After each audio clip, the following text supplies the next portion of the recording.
Welcome in, everybody. So many friends. Oh my lord. Carrot, Dermo, Grays, James. I'm missing anybody else? There you are. Hello, hello.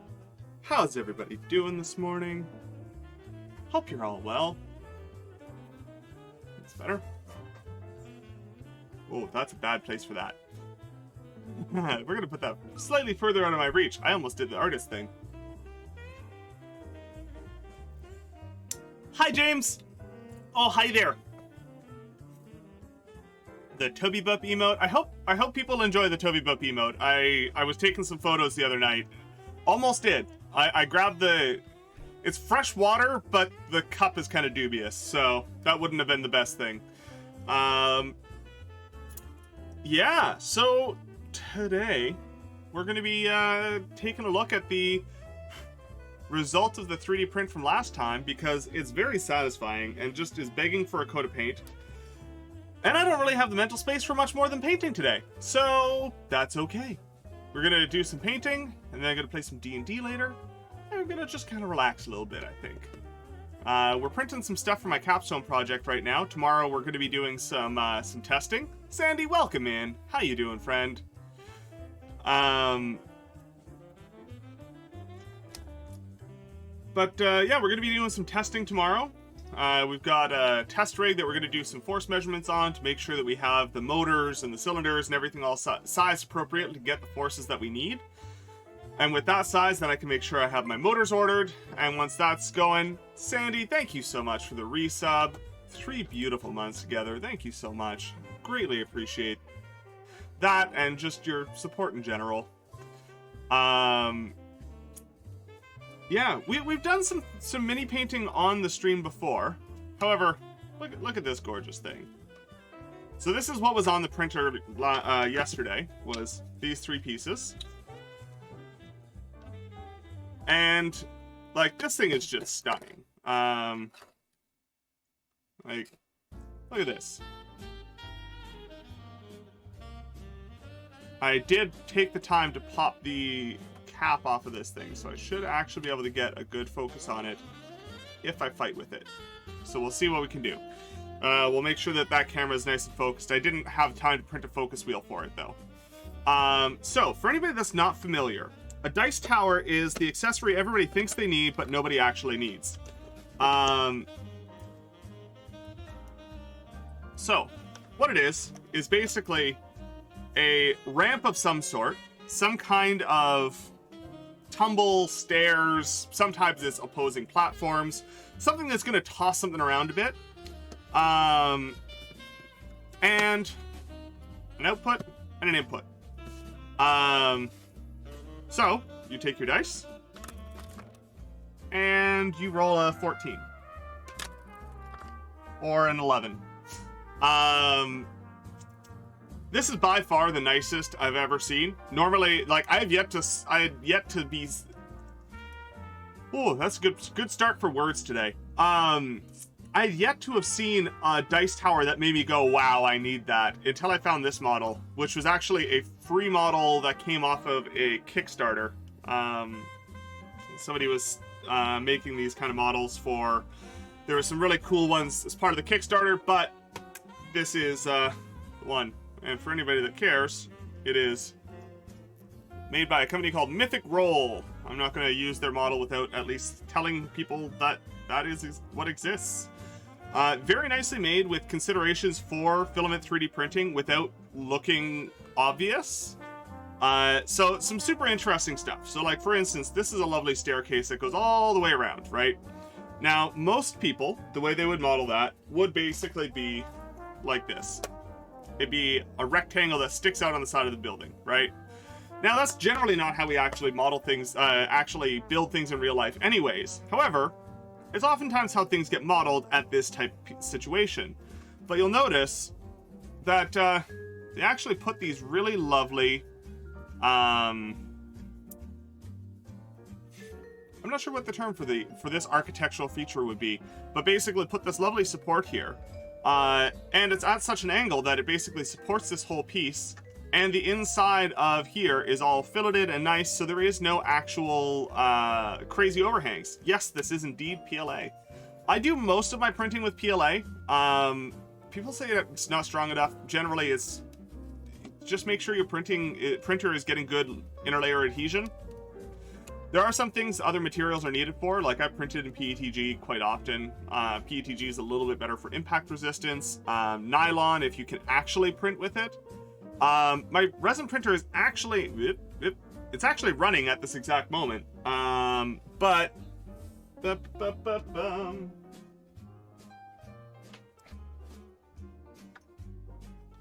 as my kind of standard reference object that I pull out for, oh, that's a weird camera spot. Okay, there we go. This is kind of my general standard reference object that I use. Where are we in focus? Sort of. This is off my resin printer. And there is no evidence of any kind of layer lines or anything. Like, it's really, really, really, really well done. Very nicely modeled. From one of my favorite book series.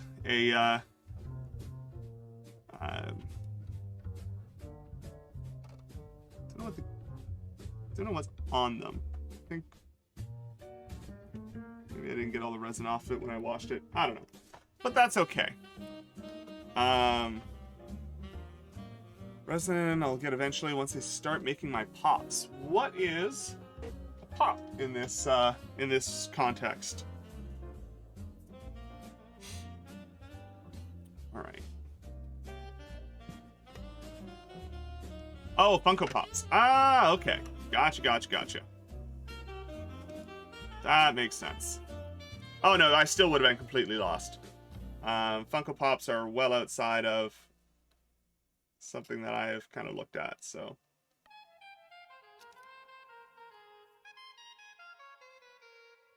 There we go. That's reasonably in focus. And that's about where I want to work on it. Yeah, that's good. Yeah, this thing feels great in the hand, though. Like, it's only 5% infill, but because it's very thin profiles, again, optimized for filament printing. They tried to minimize the total volume and stuff like that. Something I never looked at. Yeah, you can actually watch it go down the stairs. That's fun. All right, so. Now, normally you should, theoretically at least, prime these for painting, realistically. I just generally tend to not bother for a lot of this mini stuff. Not because I, have any issues with primer. If I really, I'll usually use primer on resin prints. But I find, generally speaking, with PLA, it's pretty forgiving. You just might need a couple of coats, but if you start with a nice, highly pigmented paint, like artist quality acrylic here, usually it's pretty good. If I were going to put something under high use, then yeah, absolutely, I would, go through the process of priming it and on and on and on, all that other kind of nonsense. But this context, I really don't need to. I think that's kind of shifting on its own.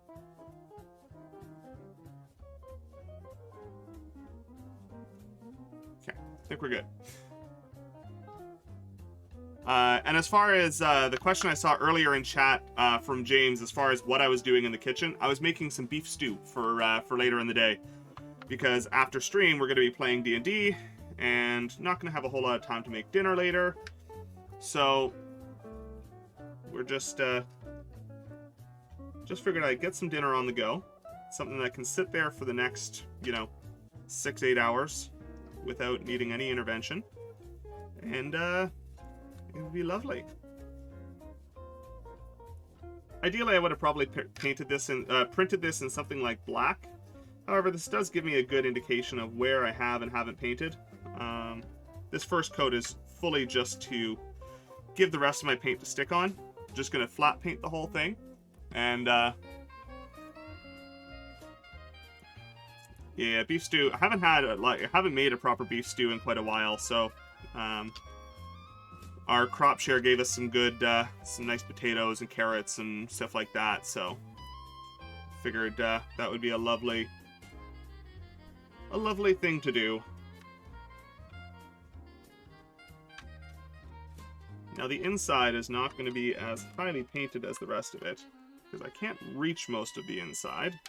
But I do want to make sure that at least if you were to kind of, the parts that you can generally see when in use, get covered up. How the camera handles the exposure on this object as we go along is going to be interesting, but we shall see. Where's my water?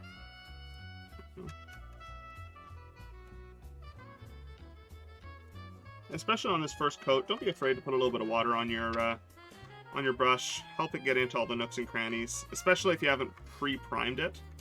I am a big fan of the gap-filling primer when painting. A crop shear is really fantastic. So generally you'll find them under the term CSA or crop share agreement.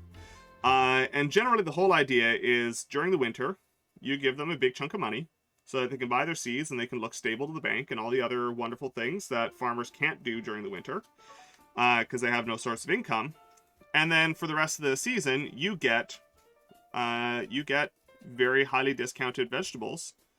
So we got basically a cooler full of vegetables every week from pretty much the start of June until next week for, I think, $700 delivered to our house.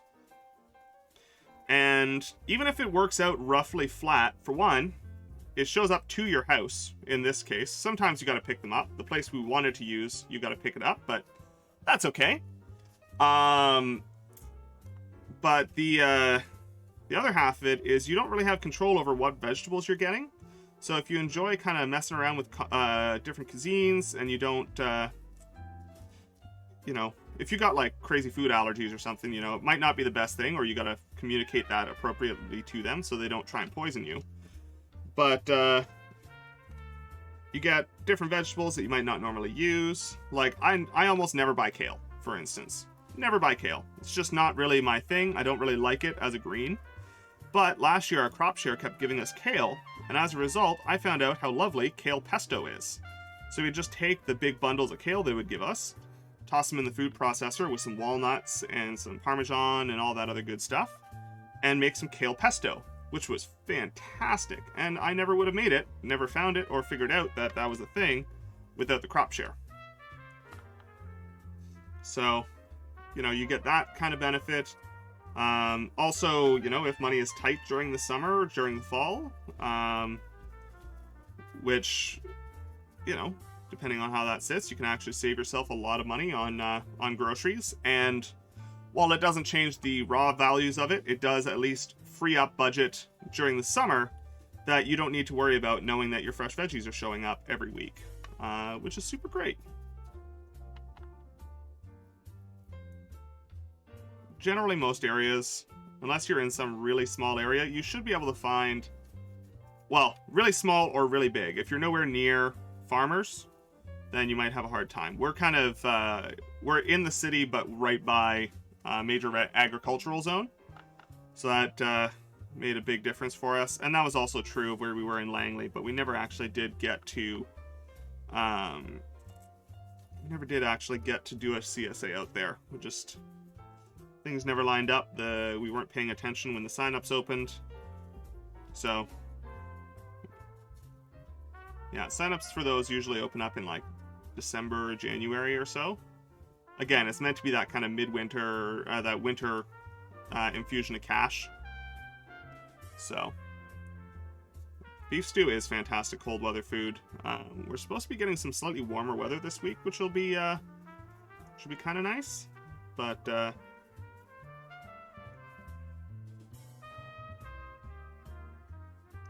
yeah, with this first coat, putting a little bit of water on isn't the worst thing because it'll help it wick down between the layers so you don't get an uneven looking coat of paint.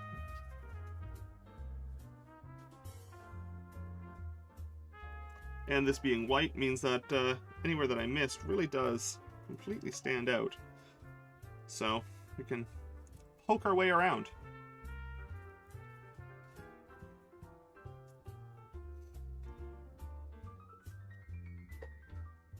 think I'm just going to change chairs entirely. One moment.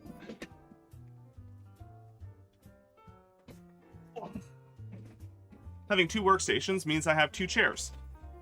And some days, one chair is better on my back than the other. Today, apparently that other one isn't working for my back. So, we're going to give this one a shot.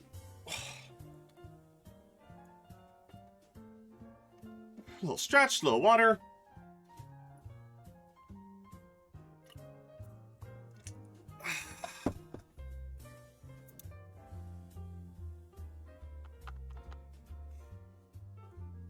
And we're just going to get this on the go. I am not in the least concerned about what color anything else is going to be at this point. The only thing I might be mindful of is if I was planning on having something be pure white, putting black down obviously can be a bit of a tricky part. But like for instance, later on these components, there's going to be a bunch of metallics. But those metallics tend to show up better when they're put on top of a dark background anyways. Hey, Mom, welcome in. How you doing?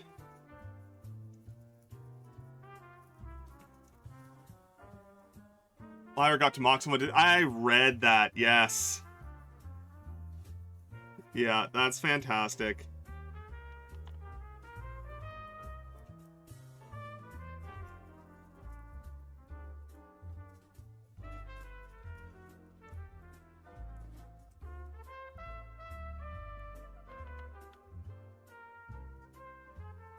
What you making? I am painting a dice tower we printed on stream last time. So on Thursday, we 3D printed this dice tower. And I was so pleased with how it looked that I figured we'd spend today and possibly... Well, there's another piece I still have to print. So I might be working on this on Thursday. We'll see what schedule and assignments and stuff looks like. But this goes on here. So it is this lovely looking object.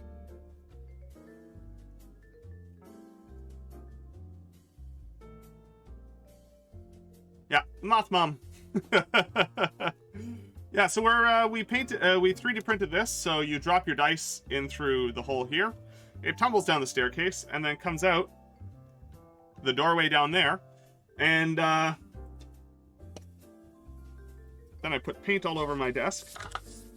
Good thing this is my workbench and not anything I actually care about.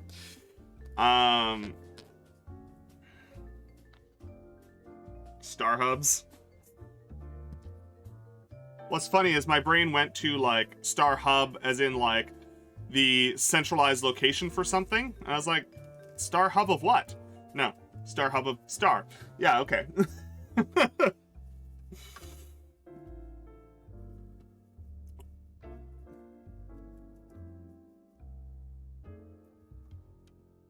Actually, that top camera might be a slightly better vibe for this large-scale painting. I know that the close-up camera is required for doing miniatures, but for this, I think we actually are working at a scale that the big camera makes more sense, which is exciting. I did take the time to pop the front off of the close camera so I can actually focus it, but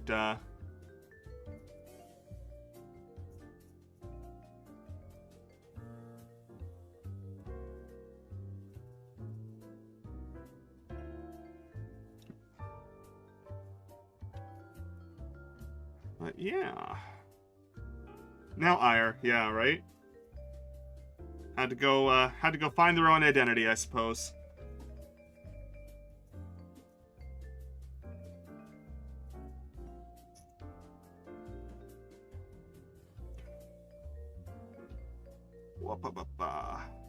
I'm kind of excited though for our D&D game that we're going to be playing later. I actually reached out to another fantastic streamer, Allison from Insight Checked, who did the what was the term? Storycrafters, that's what it was, that Carrot and I did, where we did the bookbinding, and then we played Chaos and Counselors with them. I reached out to them because, as it currently stands, the kind of main antagonist for Carolyn's character's story is getting a bit more complicated, and there's a lot of stuff going on. And I wanted it to feel fair and also kind of a little bit more alive than I personally could think. So I reached out to Allison and I said, hey, would you be interested in playing offline asynchronously, running my bad guy? So basically gave them all the story and stuff they needed. And now, in between sessions, I'm going to give them the information that their character was able, the villain was able to collect that week about what's going on, and they're going to tell me what they think, or not what they think, what specifically the bad guy's going to do for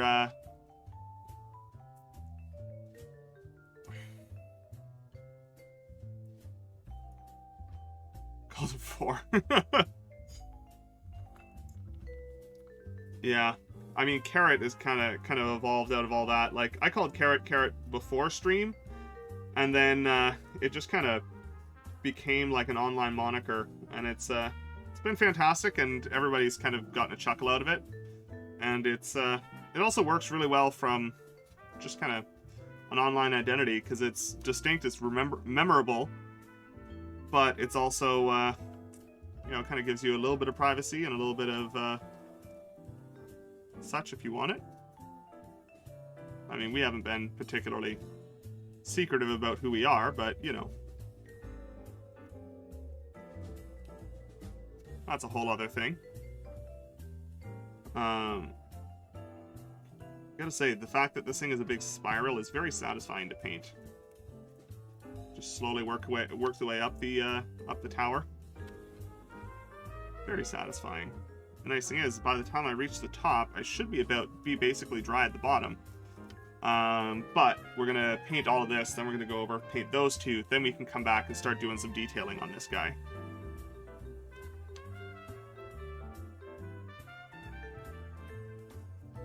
Yeah, it's funny, because this is very much a showpiece, and it's probably gonna end up... Actually, no, that's too tall. I'm probably gonna have to put a whole new shelf somewhere up back there so I can put it on, because I almost never play in-person D&D. All the people I like playing D&D with are all online, unfortunately.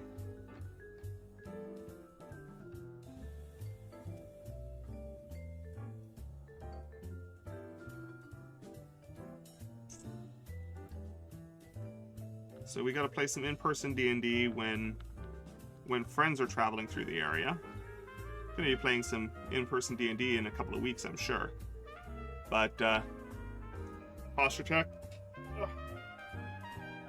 I'm trying. Back is a bit sore today.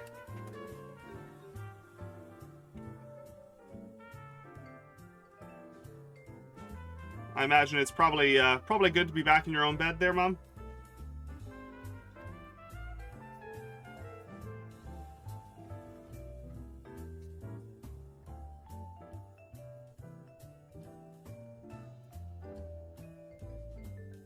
Sort of started a D&D game with 4 of her friends. Not serious with dice rolls yet. I do have one shot I'll be doing with them. First time DMing. Scary stuff. I asked if it's nice to be back in your own bed again after so long away.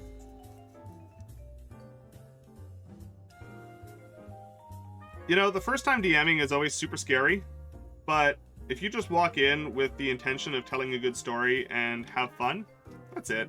It's a good time.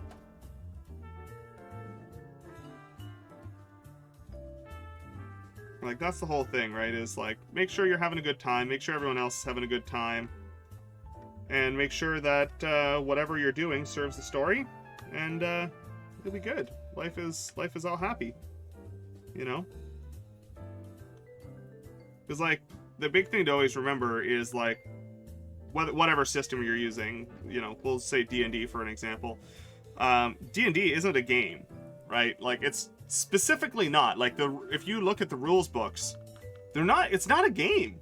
It's a set of rules and agreed upon boundaries, but there's no game there, right? The game is specifically what you create with your DM, with the rest of your party, and how you put it all together. So take what you want, leave what you don't. And, you know, if something comes up that's weird and you don't know how to rule it, make a temporary ruling and say, we're going to look it up later. Move on. Or if you think a ruling is dumb, it doesn't matter what the internet says. Doesn't matter what anybody else says or thinks. You are the person that's right. Adventurers Guild kind of thing. Fairy tale. Nice.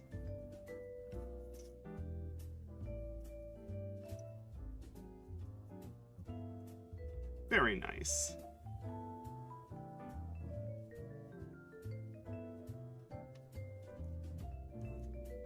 There we go.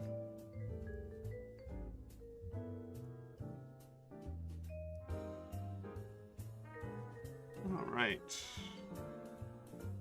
Getting actually really close to finishing the base coat on this guy, which I'm really happy with. There is a whole other piece, and I had printed it overnight, but I ran out of filament, so I'm kind of upset about that.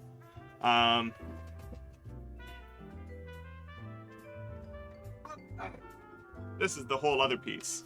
So this will sit like that on there. But ran out of filament.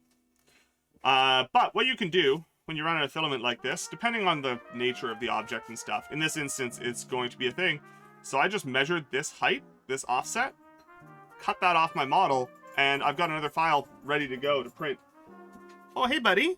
We're getting a free Toby time because I just want to... He won't let me check his paw. Sorry, people. Hey, bud. Hi, come here. Up. Up. Come on. It's his bat. It's this paw, right? Yeah, Or, correct. Okay. Yeah. Hi, buddy. Hey, Smoosher. Right. Can you balance for a second, baby? Can you balance? Can you do balance? I can't. Yeah. Hold on. Go that way. Hi. Hey, Tobes. Hey, baby. Toby, right here. Hi. Hi. One moment, please. Sorry, guys. Reasonably good. I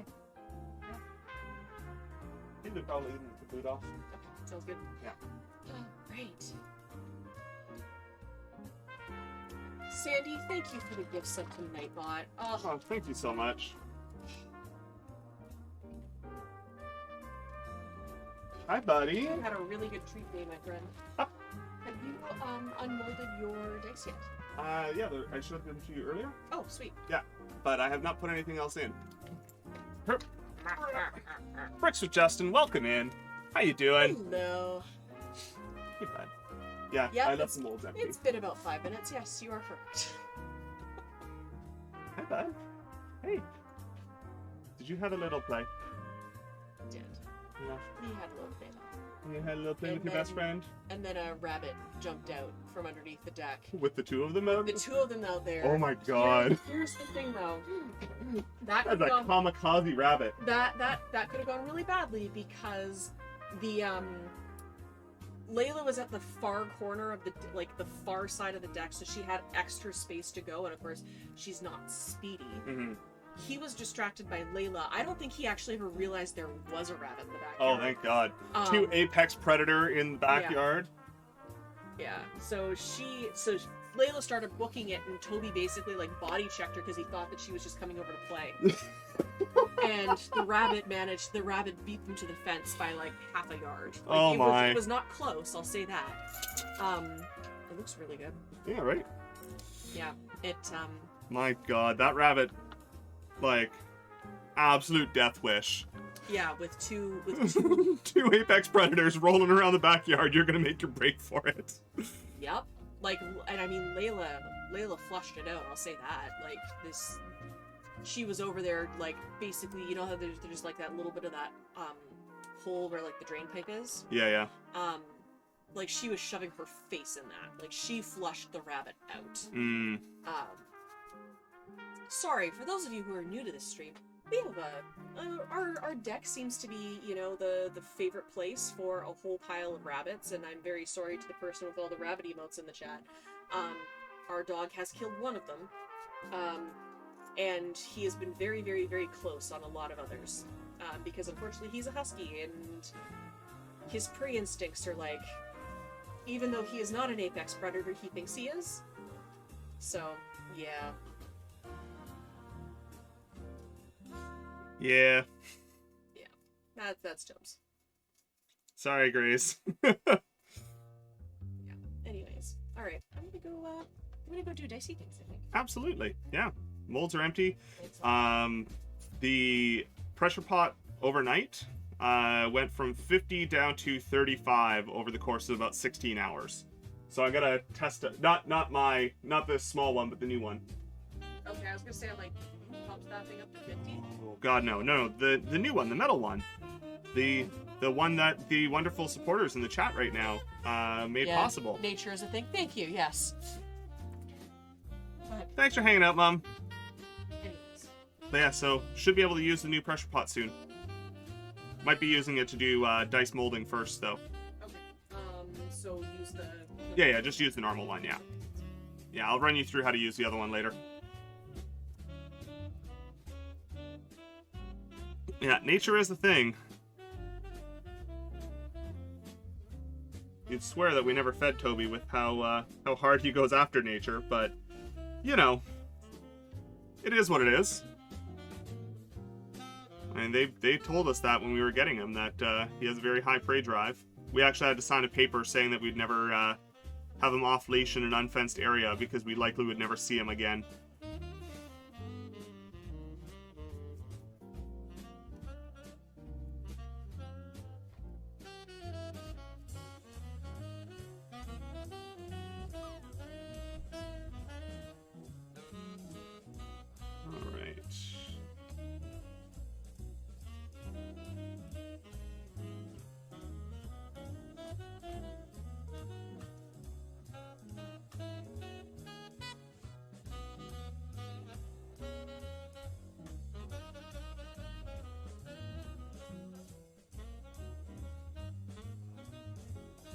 I always do really enjoy these painting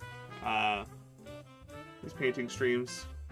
They're technical and they're focused and they require, you know, I pay attention to what I'm doing, but they don't really take a whole lot of brain power. So it's kind of nice when you're having a bit of a rough brain day. Nice to be able to do this. Kind of forces you to focus and not have a ton of thoughts, which is nice. You need a kissy in your cauldron.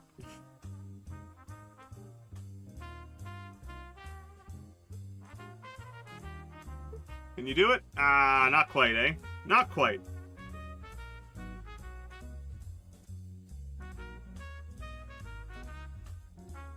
Oh, I just realized I could do a thing. Sorry, I just thinking about the drop game and then buttons that I have access to. I set myself up.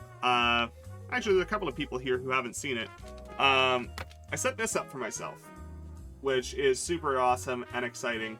And that's using a piece of software called Lyra Board 2, or Sammy, depending on whether or not you accept their new brand direction.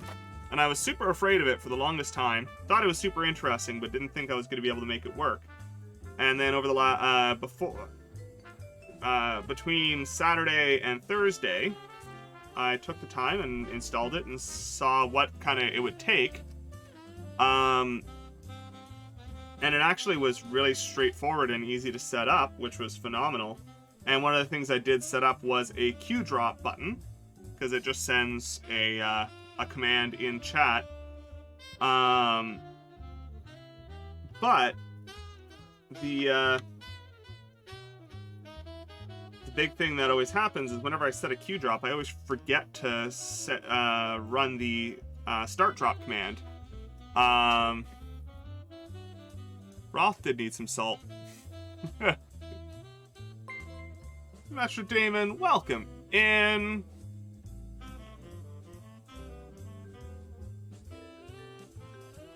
Hey, that actually worked. Cool. Sorry, I think you might have actually been the first person to test the new raid system that I set up. So welcome in. Hope your stream was good. Hope you had a lovely time. And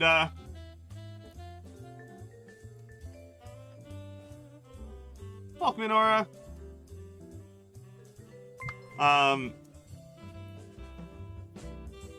Ferris Noir, welcome in. How you doing today? But yeah, sorry, I'm actually really pleased with myself. My new raid system I set up on the thing that we were just talking about. When a raid comes in, it drops the welcome command and switches to my headcam, and it worked. So, cool. Oh, I didn't mean to hit the Ko-fi link though. Sorry about that. Apparently I grabbed the corner of my tablet. Let's switch back over to here for now. Today we are painting a little dice tower. So we 3D printed this last stream. So there's the base of that. And then this goes on the top. And then you drop your dice in there and it rolls them out the other side. And I have to repair this, but there's the base. So it's going to be a little rocky courtyard that sits on it. Should be really fun. I really like the model. It's super pretty. So figured that was good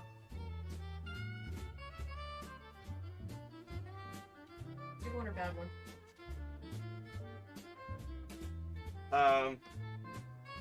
That's the bad one. Okay, sweet, killing it. Yeah. I'm surprised you didn't hear me scream. It was in my hair. Oh, jeez. Yeah. You know when you touch your head and all of a sudden something moves? Yeah.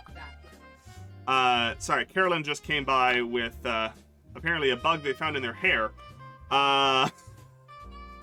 Which never a fun time to begin with.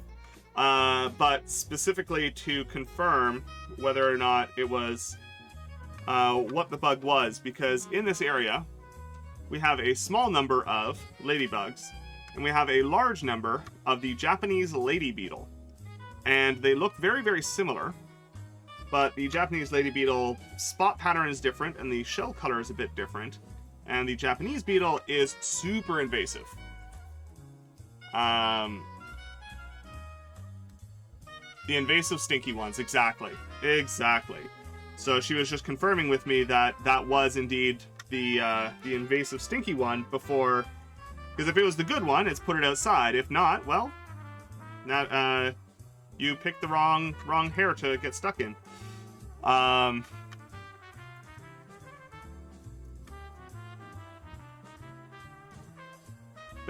as I was saying right before Metro came in, I was talking about how I realized with the Q drop button that I've set up, I can actually set it up as a timer command that I press the Q drop, and then after a set fixed amount of time, it just runs the start drop for me, and I don't need to remember to do that, because the last time I pressed that button, it was like 15 minutes before I actually dropped, which is pretty much the case of every time I've ever done Q drop. I always forget that the thing exists.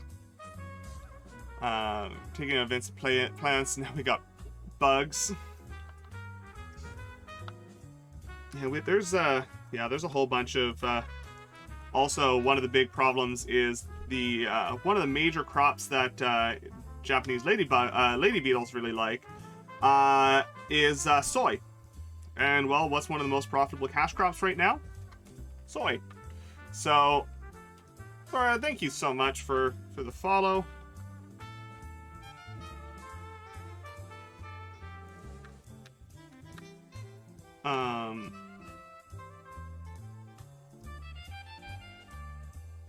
So the big problem is the soy crops are getting screwed up by this invasive species. Hey, there you go. Heart matching the color of the broth.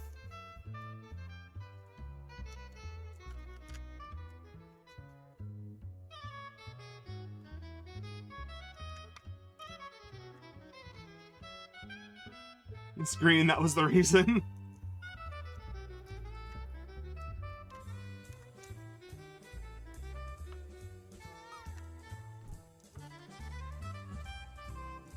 Oh no, the piggy boop doesn't stand a chance.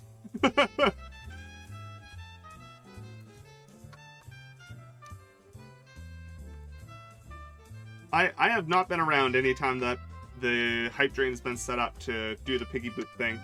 It's part of why I set up the Toby Boop emote.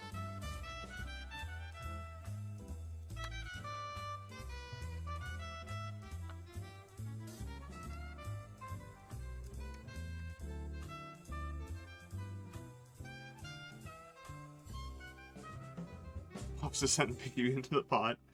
The pork stew now.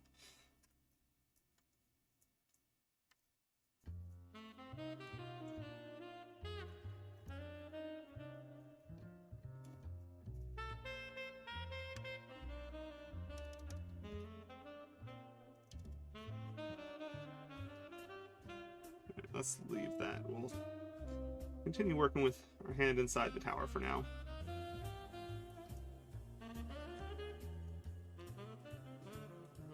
Gotta get the crenellations there, make sure we handle all that.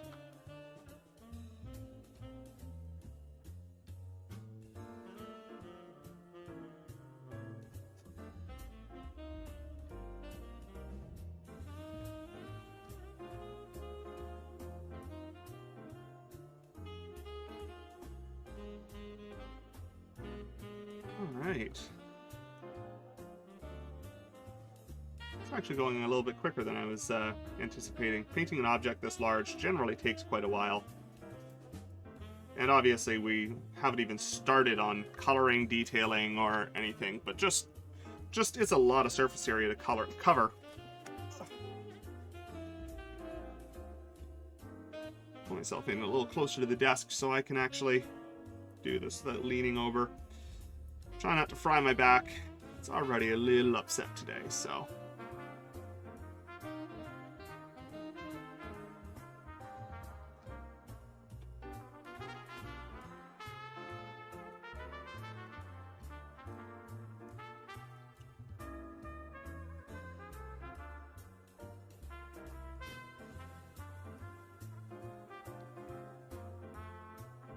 Back's killing me from streaming so long this week. Major pains. Yeah, you went full marathon stream last night. How long did you end up going for? I ended up going to bed before, and I forgot to check whether or not you were still live, but last I checked, you were going for like 5+ hours. 6.5 hours and you finished it. Oh, wow. That is intense. Yeah, I don't know what my longest stream I've done so far is, but I think it's well short of that. I think maybe 4 or 5 hours might be the top I've done.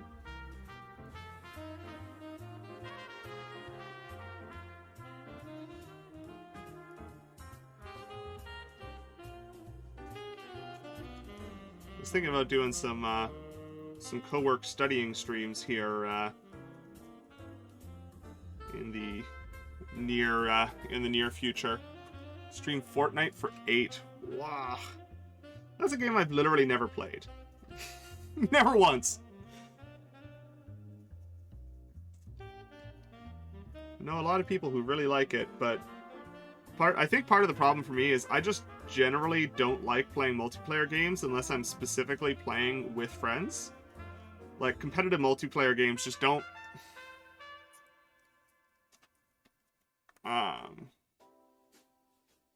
just don't tend to like the competitive multiplayer games. I like cooperative games more than competitive games. Partly because I'm just not a very competitive person. Partly because I genuinely don't have the time, motivation, or effort to give to actually get good enough at a game to make going online worthwhile.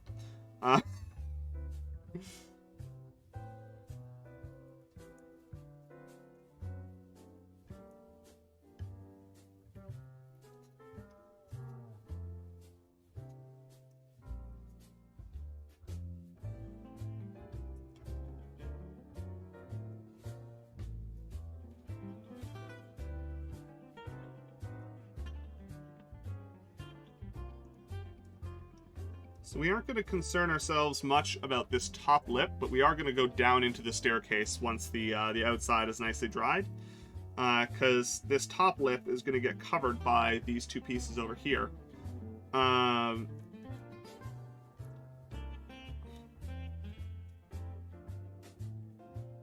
are we doing? How's this looking?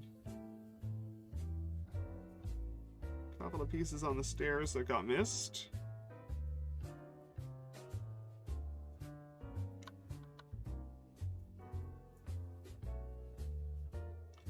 Got to be careful with this first coat though, because if it's mostly tacky and you go back, you can actually displace it before it's fully cured, and then you end up with a bit of a mess. So you got to be careful.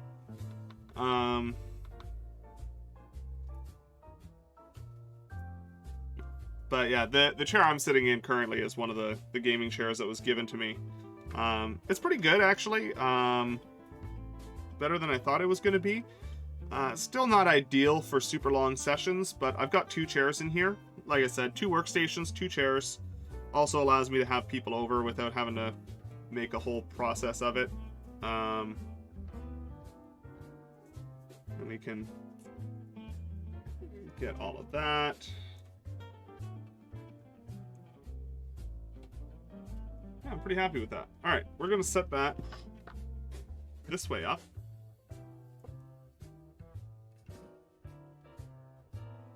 I think this paint here is dry, but I'm not 100% certain, so we're just not going to screw with that.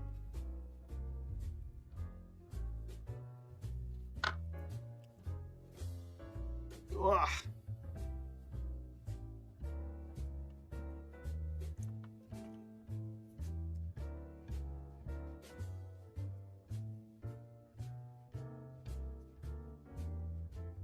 So looking at the textures on this, like this part here is very clearly wood grain. Then we got some riveted metal and stuff like that. I think the top of this is going to be predominantly done in metallics and then wood tones. But both wood tones and metallics tend to look better with the dark base than the light base. So we're kind of putting an undercoat here, partially to give the lighter pigmented color something to grab onto. And then partially to help provide contrast that the metallics need to actually shine. Because like the metallic paints don't have a very high pigment load, so trying to cover up this white doesn't work super well. But if you put a metallic paint on a super dark background, it tends to work and look much, much, much, much better. And require far fewer coats to achieve the same effect.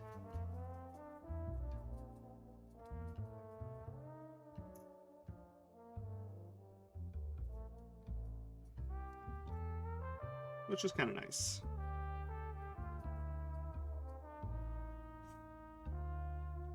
Yeah, I really like this chair just for the adjustability of like being able to change the angles of different stuff. One of the things that's really great for it is when I'm having a rough day and kind of tired mid-study, I can just kick the backrest out, put my feet up on the desk, and actually have a fully horizontal nap at my desk without having to go upstairs, and it's nice that way. Lets me kind of, you know, probably not what they intended. I know I shouldn't do it, but less disruptive, and it also, if I only need like 2 or 3 minutes, because sometimes that's all you need. Thanks for the lurk, Grace. Much appreciated.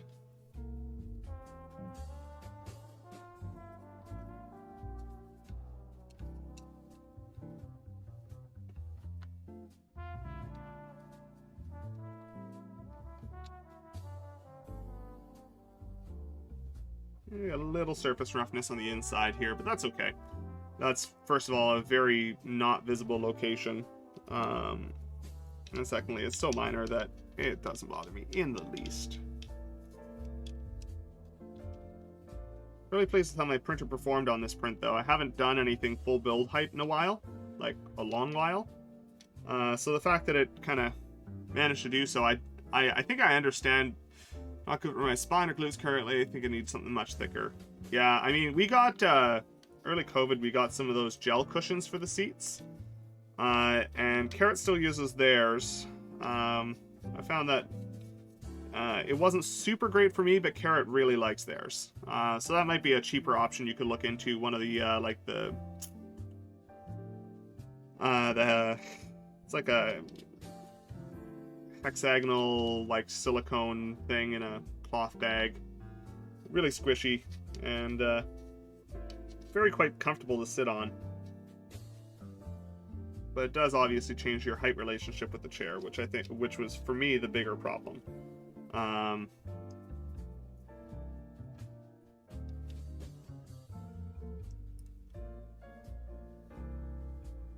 Yeah, you can get them on Amazon or similar for, you know, 20-30 bucks. Saves you from, because like any office chair worth buying is usually going to be north of $150-200.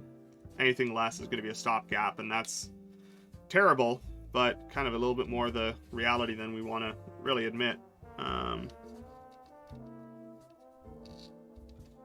Don't really need to paint all of this socket, but I'm going to do so, partially so that I can pull the telescope off when I want, and partially because this paint is going to provide a really nice friction with the telescope piece, which means that it shouldn't actually come off very easily.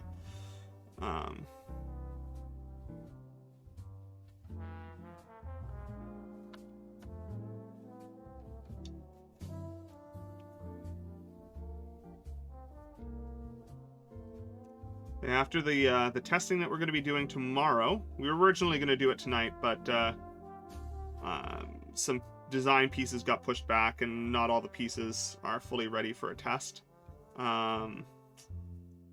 So the test we're going to be running tomorrow, I'm really looking forward to, because if all goes well, it's going to validate our entire design and say, hey, we're in the right range, this is all going to be good, and we'll be happy, and things are going to be great. At which point I can order my motors that I already have spec'd out and get those in, and I can do my full craft development platform and start working on the closed loop flight control and all that stuff for my capstone. Worst case scenario is we find out that the premise of how we were planning on designing this is a failure and we can't generate enough lift. Well, that's a completely different problem. Because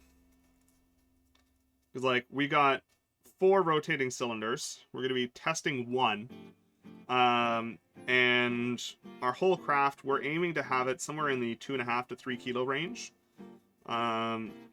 So if we call that 4 kilos, ideally we get 1 kilo of lift out of each cylinder, because that 2.5 3 kilos, that'd leave us enough leftover lift to actually get control out of the platform, and that would be good.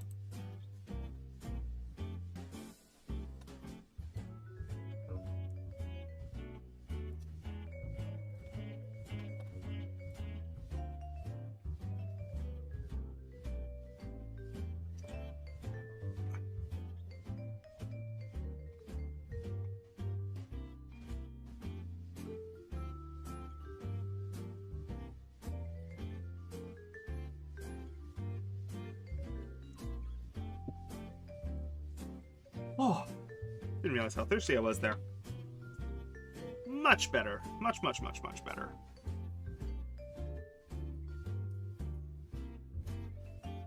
These streams are always nice for me though, because they're really nice lurky streams.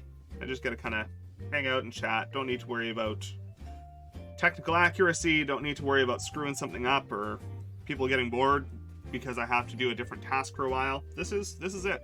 This is what we're doing today. So what will the larger pressure pot let you do? Well, first of all, I would like to say thanks to the support of people like you, we were able to actually make that happen. So first of all, the larger pressure pot will let us cast more dice at once. That's cool. Not necessarily a super big benefit. We already have probably 20 or 30 sets that are waiting to be finished outside of the castings that we've done. But more specifically, it will allow us to... actually, no. Being able to do more than one set at a time is beneficial because it will allow us to do weirder techniques that take more time without preventing the casting of other dice. That's one of the big things. Secondly, it'll allow us to go to higher pressures. The pressure pot we're currently using is one that I personally designed using PVC plumbing parts. PVC specifically over ABS, because ABS, when it breaks, it explodes and shatters. PVC will stretch and deform.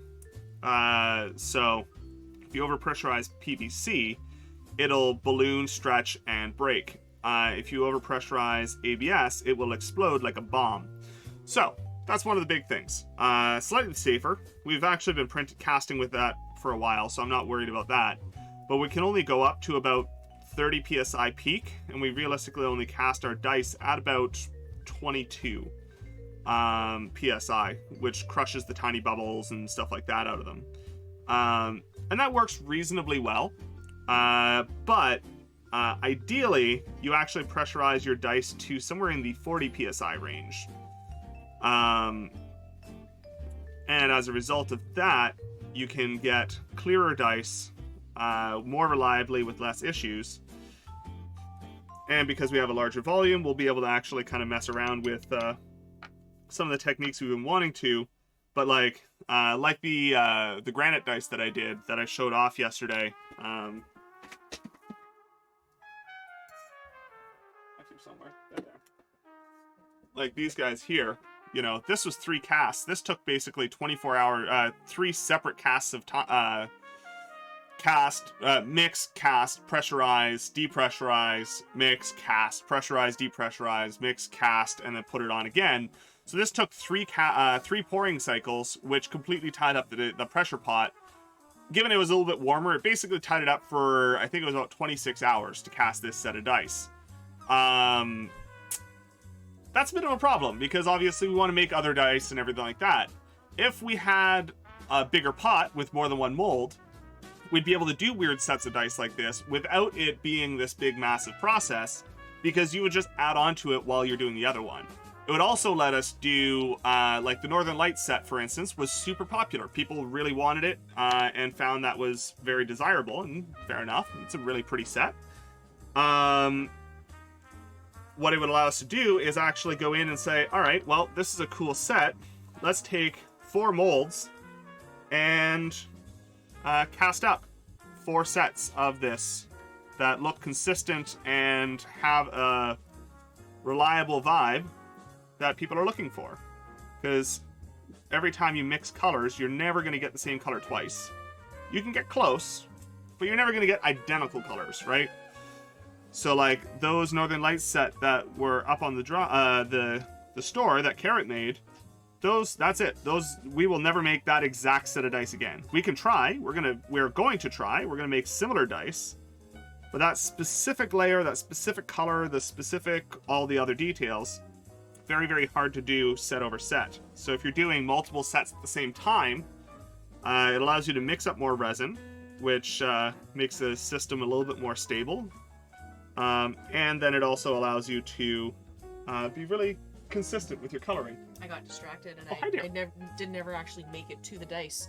No. Which I'm about to go do now, but hearing you say that, I know exactly what I'm about to cast. Gonna make some Northern Lights? I'm absolutely gonna make some Northern Lights, but I might make it with... Because you did it with Mylar last time, right? It was purple and green and Mylar? I did it with like the flaky Mylar, not the flakes. not the Okay. ribbon. Yeah, because they kind of shard in an interesting way. Yeah. Fair enough. Mm-hmm. Yeah, it's a very pretty set. I might I might do it with a slightly lighter green this time and see what happens. Well, I don't know, because it nudges from light to dark really fast. It does, yeah. And one of the other problems with resin casting, for the people watching right now, is that the color the dyes are in the resin sometimes match the resin color that they come out as, and sometimes they don't. It depends entirely on the specific dye you're working with, because sometimes they look very, very, very different. Like one of the, what is it, a purple that we have looks almost green. Which one is that one? The peacock blue is. Oh yeah, peacock blue. Yeah, it's a peacock blue, and it is a peacock blue, and it's a lovely shade of blue, but it looks violently green when you use it, which makes you nervous. Obviously, makes it a little bit harder to trust what's going to come out the other side.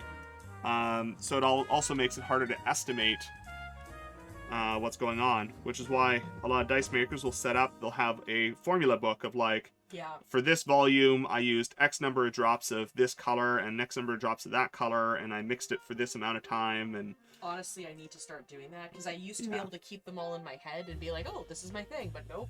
Too many dice now. Too many dice in my head now. But I think I'm literally gonna go and grab a notebook. I'm literally gonna that too, and I'm gonna go cast one for sure. Fair enough. Sounds lovely.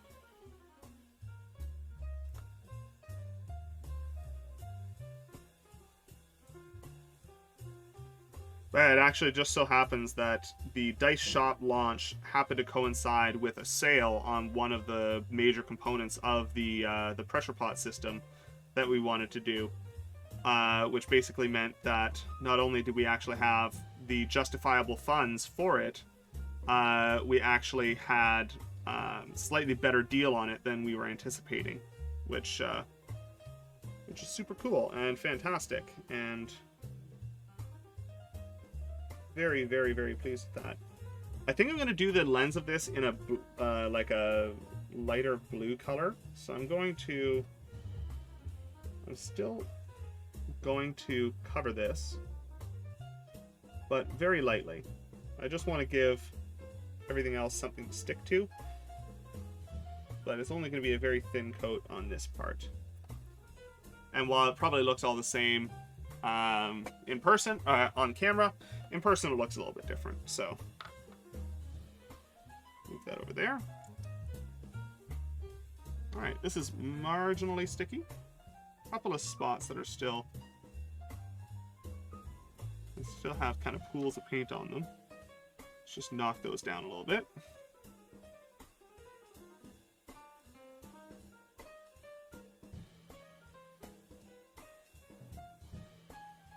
Yeah, this is where, you know, like spray can primer and stuff like that is nice, because obviously that allows you to get a more even coat than you can do with your own hands. But that's okay. We do want to make sure that we knock down all of these kind of larger pools, because obviously those will also harden into different textures than what we desire. Because if we wanted a big blob somewhere, probably would have put it into the model rather than trying to put it on with paint.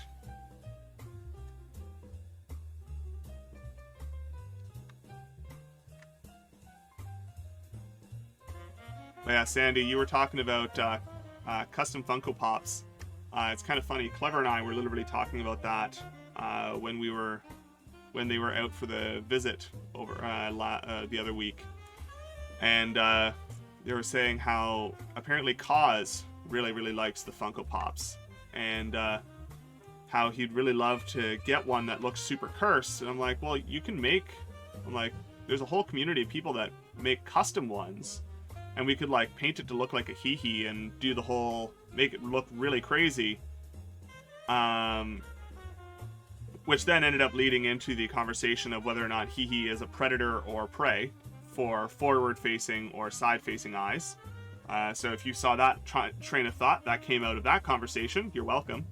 The pretty much unanimous agreement was that hee-hee is very much a predator. No chance that he is prey. You have a few hundred. Oh my. Wow. I think they're neat, but I don't know. I think they're neat. I don't think they are cool enough in my personal, like, for my personal collection, I don't think they're cool enough for the space they would take up. But that is not to say I don't appreciate the people who do really like them. I like the people that like them because they're cool, because of the visual and everything like that. There's a number of people that have convinced themselves that these are going to have substantial value years and years and years. Yeah, take them out of the box and display them. I know tons of people, well, I don't personally know. I know there are tons of people who keep them in the box and like keep them out of light and storing them for, you know, some time, years down the road when they're worth tons of money. Very much Beanie Babies is what it honestly reminds me of.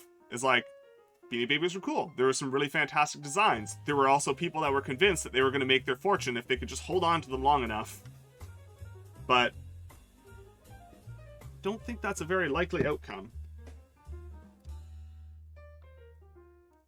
Maybe I'm being pessimistic. Maybe I'm completely off base. But I don't know.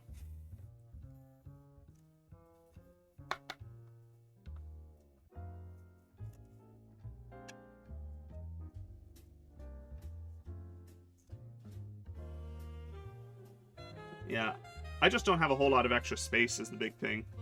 And, I mean, part of the fact is, like, I've moved around so much that the stuff that I do like hanging on to usually has quite a bit of meaning for me. There are vaulted pops that are expensive, but it's not really an investment hobby. Yeah, some people treat it like that, which is,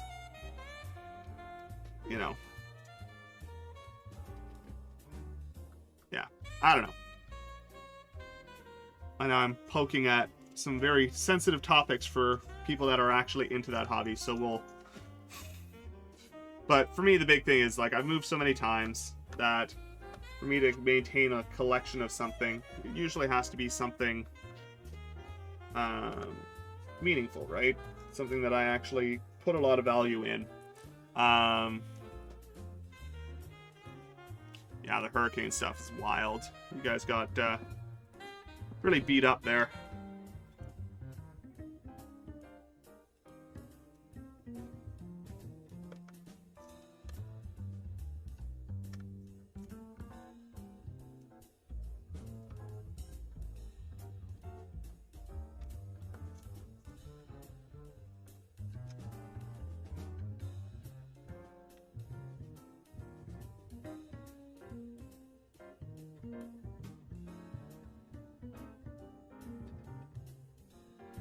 Yeah, like, for me, most of the stuff that I really hold on to and care about and stuff are usually a lot of tools. Stuff that I've used for my various hobbies. Stuff that's near and dear to kind of our relationship. You know, various games and pictures and stupid stuff that Carrot and I have given each other over the years. That stuff is all very important to me. But a lot of other stuff kind of falls in that other category where it's like, it's here for now, but if we move away, then it's probably going to end up at somebody else's house, you know? Like, I know I'm going to be going through a bunch of stuff once I have the chance and paring things down. Don't need the inside of this to look super pretty, but I do want it to not be white. Since you'll be able to see into it from the dice drop hole and the couple of windows that are available here. We're going to do what we can to try and cover the inside of this so it's... I'm using 3D printing to make statues and busts and figures. Yeah. One of my favorite projects, actually, is one known as Scan the World. And it's this open source project that's basically going around and trying their best to 3D scan in high resolution any notable pieces of sculpture or architecture or otherwise. And you can actually, when combined with the 3D printer, print off little copies of really famous and fantastical statues, and even some not so famous statues, because they'll go through like an entire museum's collection and just scan everything that's on display. And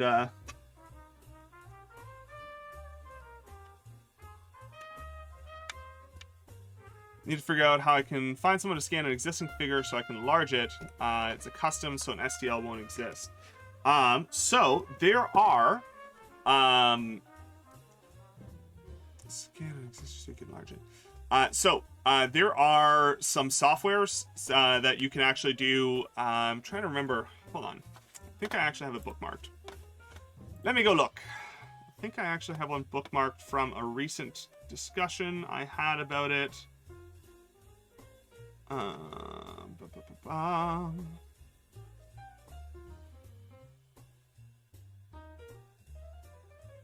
No.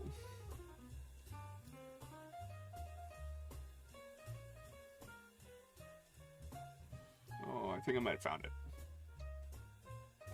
Think I might have found it.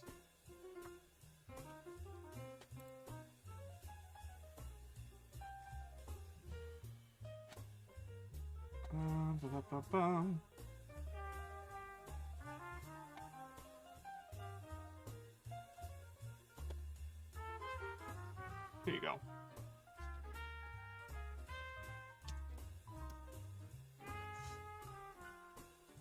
Don't need Fiverr. You should actually be able to get away with it that way. If you're not afraid of a little bit of 3D software, you can basically import a point map using a video to 3D model app. And then you might just need to clean it up to create a continuous surface. And you'll have your part in full color scan.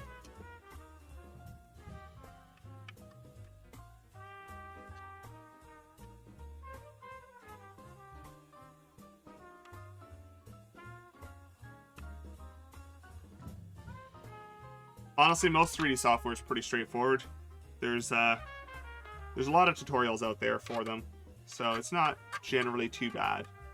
Your first CAD might be a bit rough, but honestly, once you've learned one CAD software, picking up your next one takes about half the time. The next one after that takes about a quarter of the time.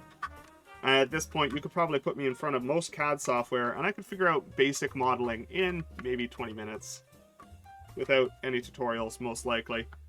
Unless it's got some really particularly obtuse design.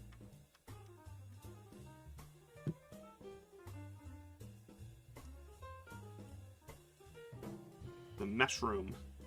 I'm not sure if I've actually heard about Meshroom. But not working with AMD graphics is an unfortunate thing. I've always found those kind of limitations interesting because I don't know enough about computer graphics to understand why that's a thing. Because like I understand that AMD and Intel do things slightly differently, but from a functionality standpoint, it's hard for me to understand why one can do a thing different than the other. Like I don't fully understand.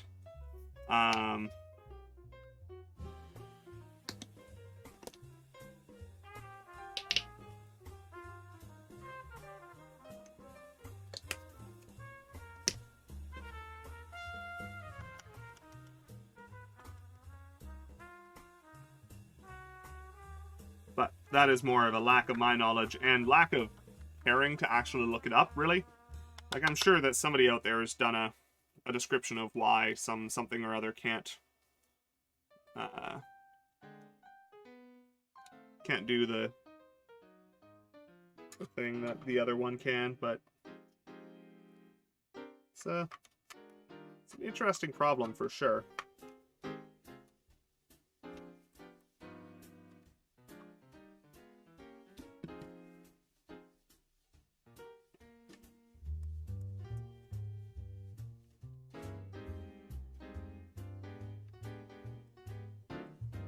Getting down to the last little areas we can actually realistically reach with our brush here. So we'll see how far down we can go.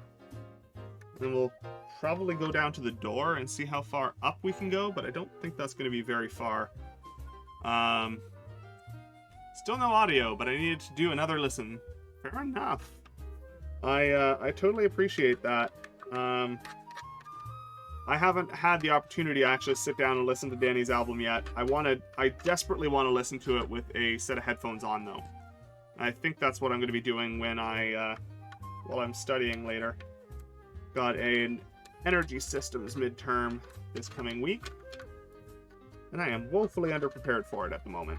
But that is, woefully underprepared is kind of the motto of engineering degrees. Yet somehow we still managed to make it through, so I have walked into very few exams where I felt completely prepared for. But I managed to do pretty well through my degree, so I must be doing something right.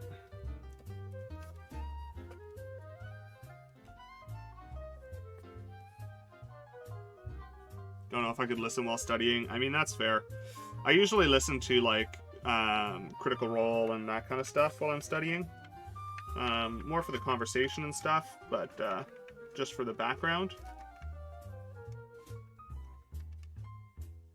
The first listen through probably won't be as productive as I would like it to be, but, you know. It is what it is. Only so much you can do, right?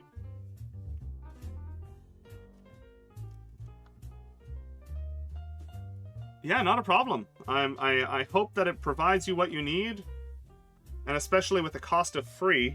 I mean, if you have the time to explore it, it's definitely worth it.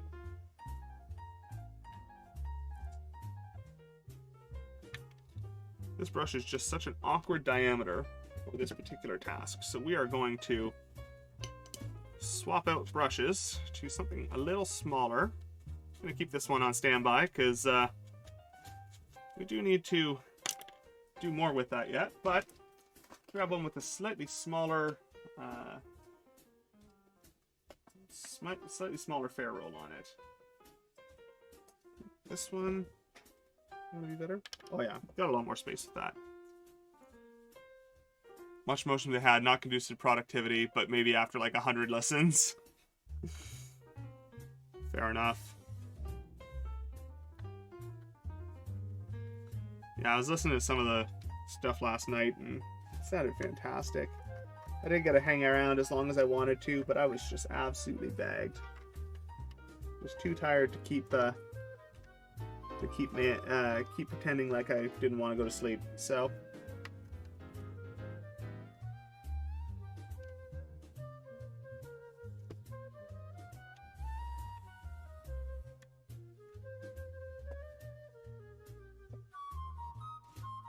alright, can we see any white from where we are dealing with? Tip that right up you can, but I don't think that I really care, because this angle is pretty much going to be impossible to see once we actually have the base on it. Change CUDA to OpenCL.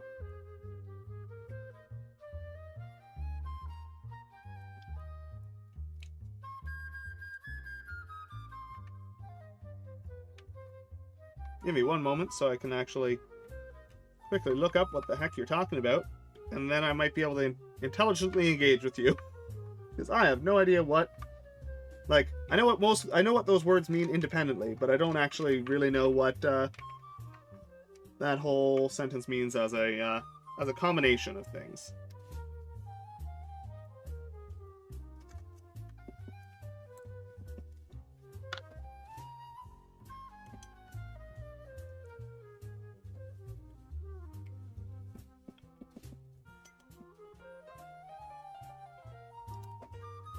Alright. First of all, let's go quickly see what in the world I'm remembering. Programmatic Alice Vision. Okay. Computer Vision Framework. Okay, so it's part of that situation.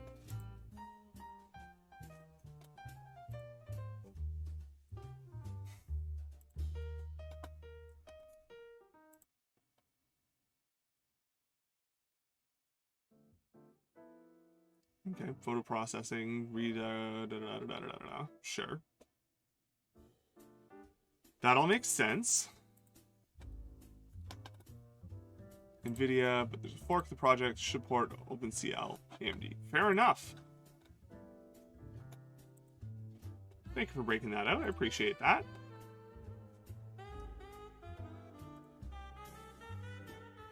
Da-da-dum.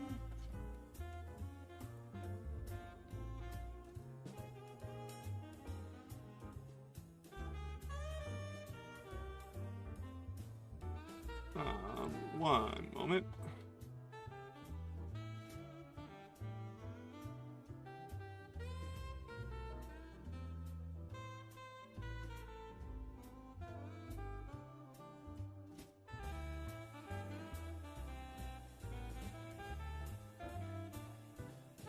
Alright, just quickly clearing something up on my end here. One moment, we'll get right back into the painting.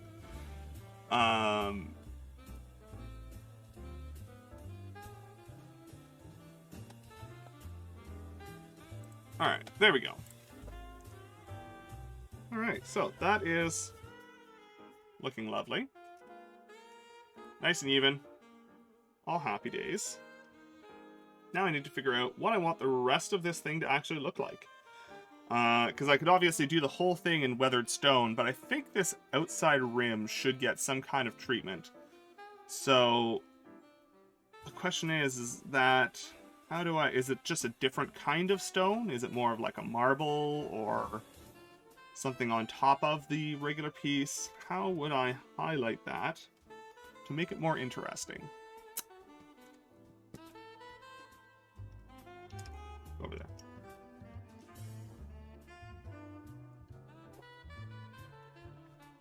Bro, welcome in. How are you doing?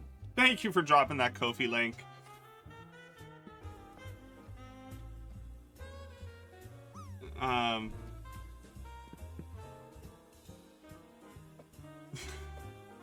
That's a completely ridiculous emote, and I love it. And I see you also changed your little drop buddy in between streams. Are you gonna do it? Hey, there you go. Nice land.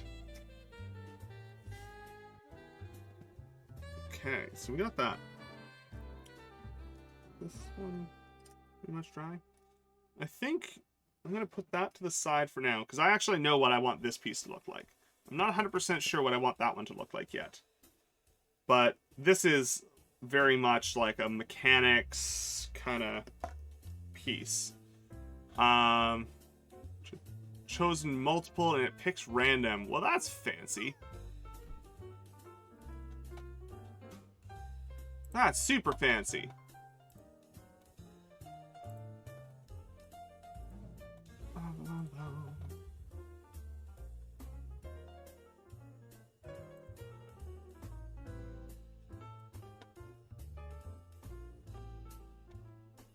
One moment.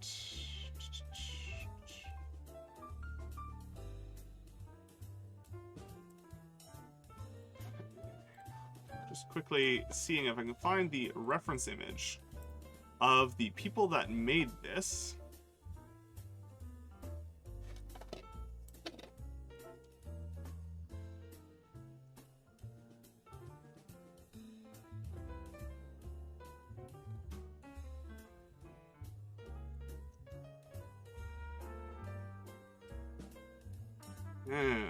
No, not so much, eh? Okay. Yeah, so... Let's see, can we drop this thing together? Oop.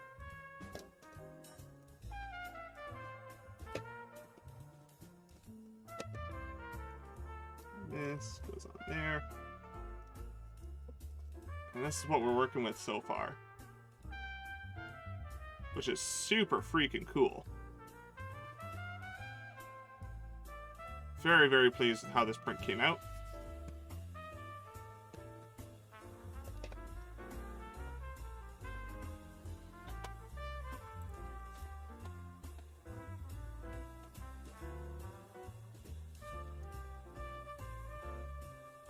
Let's see, is there a fully colored render of this thing?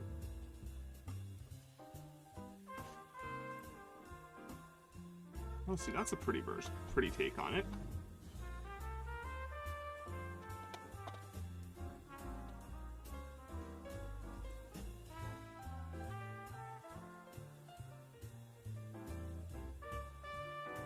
So currently, I'm just looking at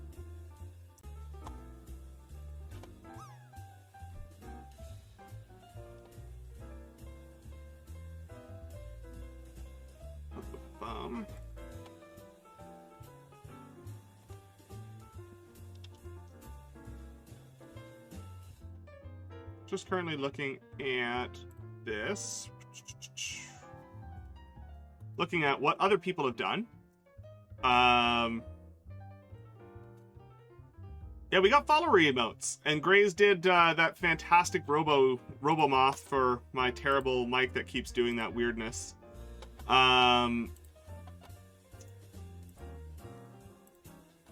But so this is the base files that we are dealing with. So this is what I downloaded. This here. This is what we're printing. Well, that's not what's on the printer right now. We printed all but the absolute base. The base having, Rue, thank you so much. 9 months. A tubby baby bip. That is fantastic. Thank you very much. I appreciate that so very... Yeah. Really appreciate that. Thank you. We're currently just trying to figure out what paint scheme we want to use for our dice tower. We've been painting our primary model. We've put down a base coat and just kind of trying to figure out what's going on. I'm doing all right today. Having a bit of a rougher brain day. Not too terrible, but overall, actually pretty decent. So this is the model that we're working with. And I was just looking up, like, see what other people have done with it. So this is from one of the creators. They kind of went with the dark brooding theme. But then looking down at the community prints tab, you can see what other people have done. And this one's pretty cool. They took a flexi dragon and wrapped it around, but went with a light theme and the brass and the wood and everything, which is more what I have in my brain. Yeah, I've actually seen that print, and I think I've been wanting to do that print for a while. But I really like the look of the kind of the white tower with, like, this is, I think this is closer to what I was anticipating in my head for what I saw. And yeah, I think that's where we're going to be aiming. So we're going to grab... Oh, pardon me. No, that is my mini factory. And I will grab the link for the model that we're working on. Oh my god, Zombie! Hi! Oh, hi there. How's it going? Yeah, my mini factory. Really fantastic if you want highly detailed models. Really, really good. I used it quite a bit when I was doing miniatures and such like that. There's a really good solid breakdown of free models, but if you are looking for something really, really specific, it's a great place to go to get a model not too terribly expensive. You did not miss the towering. We are currently, we just finished doing our kind of primer coat, and we were just looking at how we want to, lay everything out. So, we do this, and that, come on. Put that there. You can see, this is what we're looking at, which is super pretty. Very, very pleased with how the print came out. And when you drop your dice in the top, comes out the back, and that's a 3. That's not super great. A 9 and a 1. That's not super good rolls with advantage. A 3 and a 2. Apparently these dice don't want to roll well. 10 and a 15. 12 and a 1. Alright. To jail! To jail with you! I mean, I suppose it would depend on your D4. Let's find out. Where's my dice bag? Meh.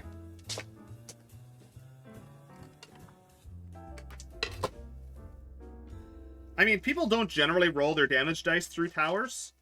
I know some tables actually make a thing of this, and they,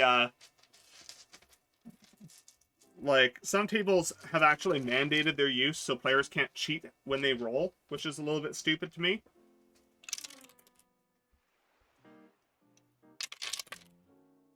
Yes, there's a lot of cheating in our game. Right? Trying to see if I can influence the roll here. Oh. I got stopped in the bottom. Do you know where the clear version of this stuff is? It should be over there, I thought. I don't know if I'm just blind. I thought it was there. I mean, that should be in the back. But, one moment while I search around for things. Pretend to be you for 20 seconds? Yeah, I'm absolutely covering this D4 in paint, though. I think it would probably work. Let me drop one of my D4s in there. See if that... It's a bit weird. Rolling damage dice in a tower is probably not going to be the best thing.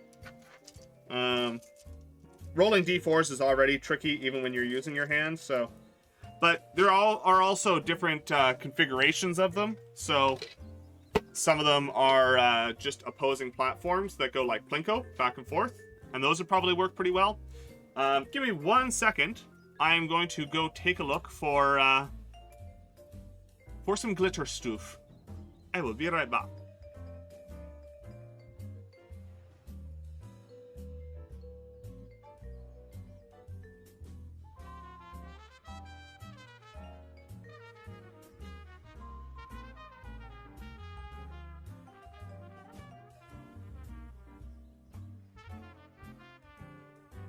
Oh, there you go. Thank you. Hi. Kate, welcome in.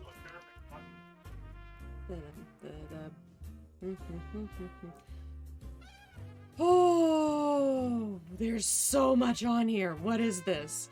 There it is. Yes, no? Hi. Oh no. Gosh darn it. Hi. Hi. I'm currently sending Mothman on a hunt here for I'm gonna press things. This. So there is this amazing, really crazy glitter stuff, but there is a set that is clear and it's been hiding from me for freaking weeks at this point in time. So I'm currently sending Mothman. He seems to always find it and I can't find it. So it's been that moment of like, okay, I need some help. So drop. Let's do that. No? Apparently I apparently have dead fingers. This thingy doesn't seem to want to respond to my fingers at all. I'm also not going to mess with his camera setup because of course I'm just short. But hi. I hope that this has been a lot of fun to watch as I pull a piece of Toby fur off of this. Yeah. Oh, look at that. You're welcome, Cole.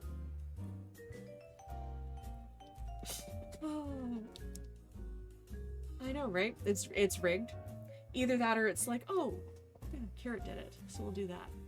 But I hope everybody's having a lovely, lovely Saturday. Let's get back there. Amazing. Okay, I feel. What is it? What's a nice drop? Oh my god. You landed for 96. By the way. And you know what else is a nice drop? Apparently our dice are. But yes. Too funny. Yes, I am currently, so half the reason that I am currently smooth like butter. The thing that I am currently looking for in regards to the glitter that I'm currently invested in is so that I can cast a very specific set of dice, which of course is the Northern Lights dice. And like I can do it with that other Mylar. It's a little bit easy. I like the way this other one kind of like gets this really crazy like shard kind of look. So, yeah. Oh no. Oh no. Things are happening. Erner. Is this the platform for the thing? Yeah, that ran out of filament halfway through the night. Yeah, I think it was about 6. And I'm just, nah. I know, 1 or 2. I am very overwhelmed. I've got, yeah. Thank you so much for the alert, Kitty. Sorry, I've completely just derailed his stream by making him hunt for glitter. You're good.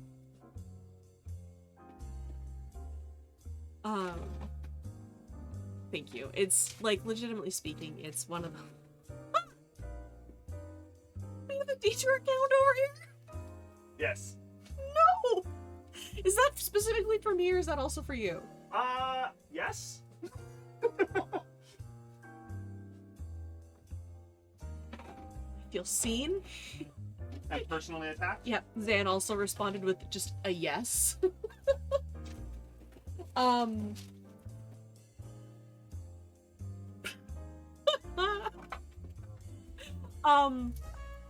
was I gonna say? I've got a way that I can do a thing. More annoyed that I can't find it right now. Yeah, it's okay. But yeah, no, we're still very, very overwhelmed. It's, you know, as I mentioned elsewhere, like we never. Thank you. Literally, no one expects the multi-talented to stay on track, Cole. So, yeah, I am very, very, very all over the place. In which case, I am very talented. You are very talented, actually. Oh. It's not in one of these boxes. No dice stuff is under here anymore, right? Shouldn't be. Okay. Okay. I will go and take a look. I think I know what I can do. But yeah, no. Realistically speaking, I think I said this somewhere else that like Cole and I never started making dice with the intent to actually sell them. So the fact that people want them is just kind of yeah. And the fact that like the want and the sell and the stuff and the thing, yeah. Anyways, I'm wording really well today. This bodes really well for game time.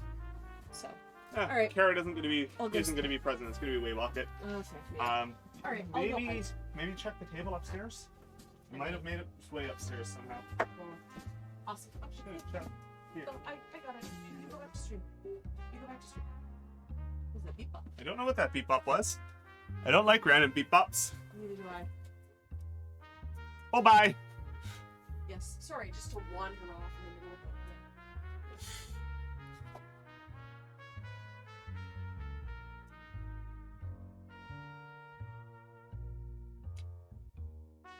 I have buttons that do stuff.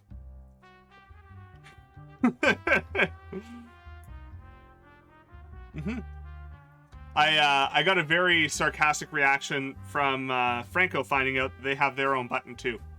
It's great.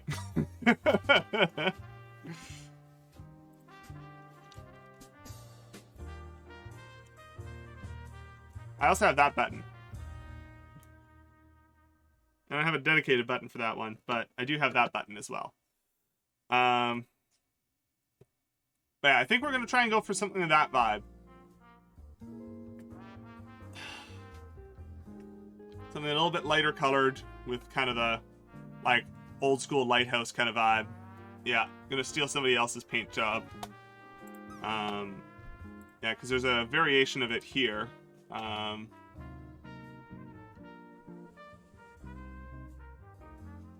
just wish I could rotate somebody else's picture. I don't like what they did with this. But yeah, I think they did a really nice job. Oh, there we go. There's a full-size image of that. That's even better. Perfect. That's what I wanted.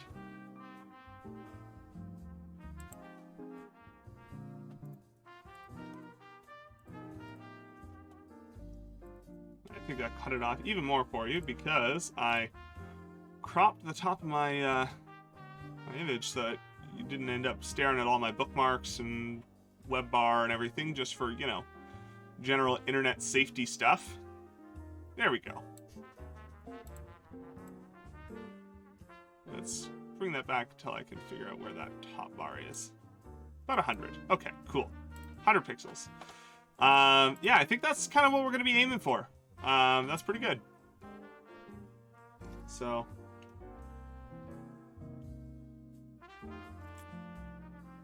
there is no safety on the interwebs. You're right. But there is things that are explicitly more unsafe than others.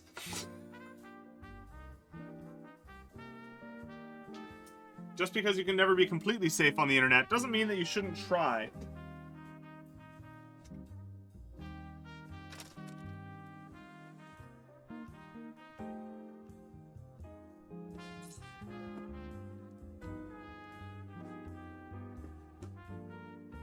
I don't know if the... oh, never mind. There it is. There was the copper I grabbed.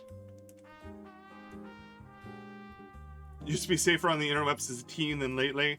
I mean, at a certain point, you're just kind of like, nah.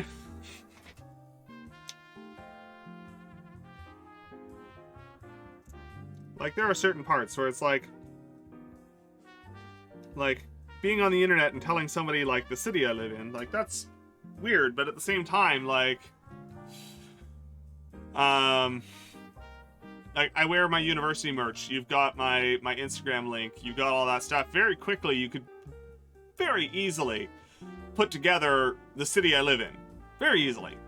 Like, I am not secretive about the school I go to, which also means that being secretive about my city doesn't make sense.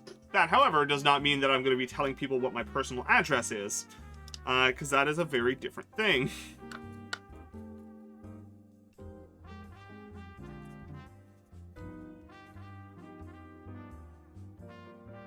You can see what I was talking about earlier with the metallics showing up much better on a dark background.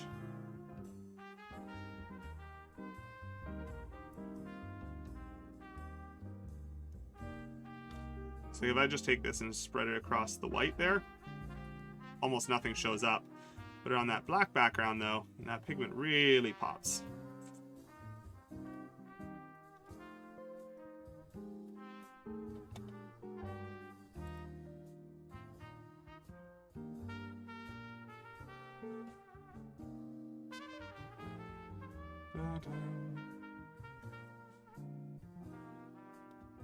But yeah, yeah, I tend not to show photos of like generally the outside of the house overall.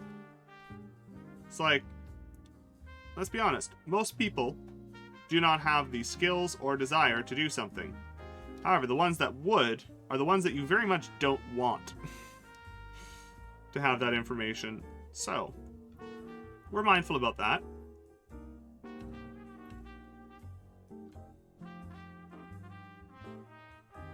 And we're also aware that, you know, what's safe today might not be safe tomorrow. So we're trying our best to kind of have forward-thinking policies on that kind of stuff.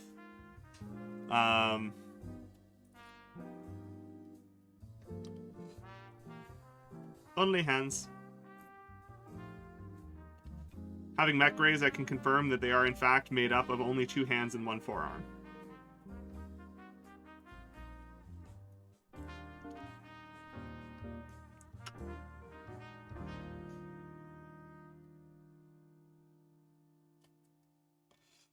Sandy already knows too much.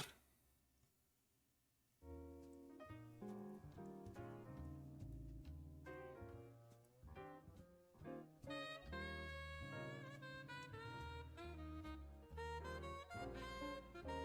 have to go get some other paints and stuff for the rest of this, but I'm very happy with this part being a nice copper.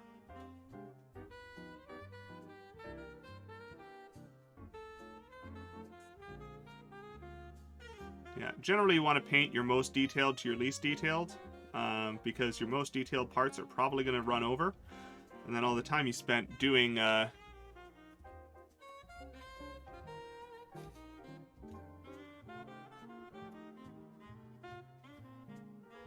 what, just a pair of floating hands and a forearm? Not connected, just 3 separate pieces.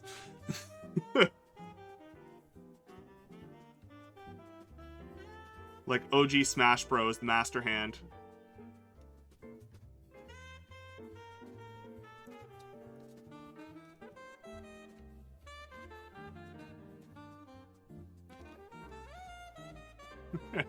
Katamari, welcome in.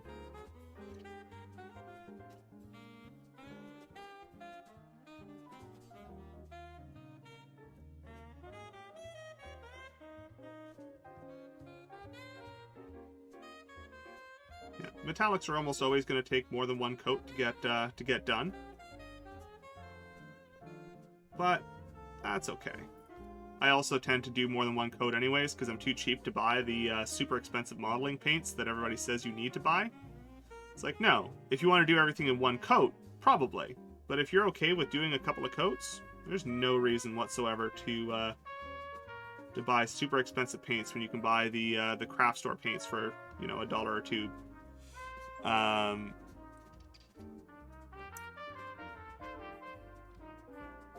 Like Thing from the Addams Family, right?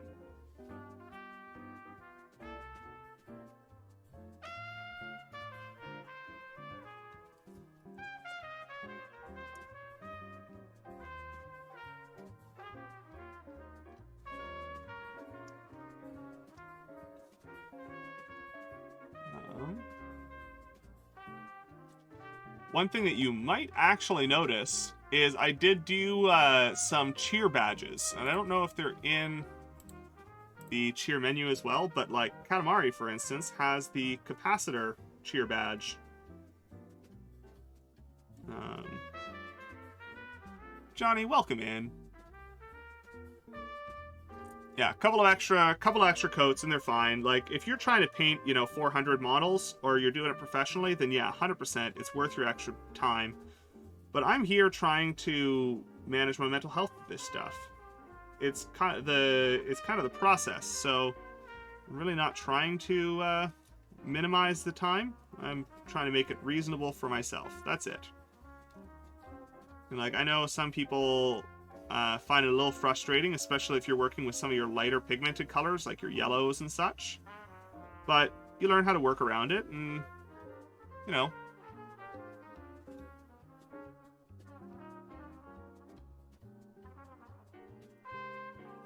Yeah, finally got around to doing some different badges and art and stuff.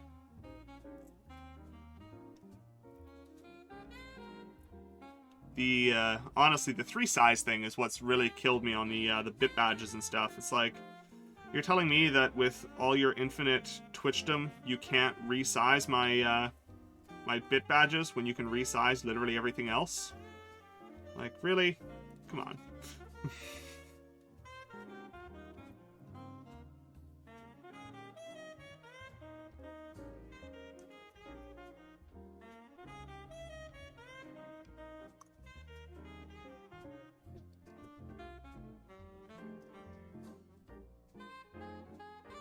Do I want that to be a copper rim or a steel rim?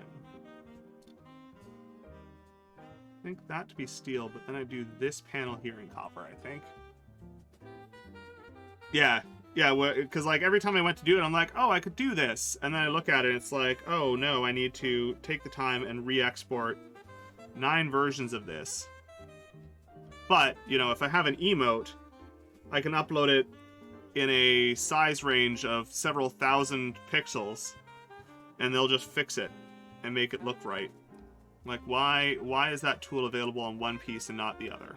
I don't get it.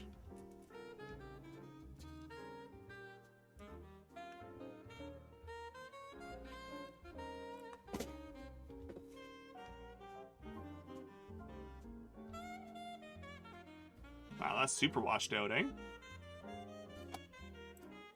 Can we fix that up?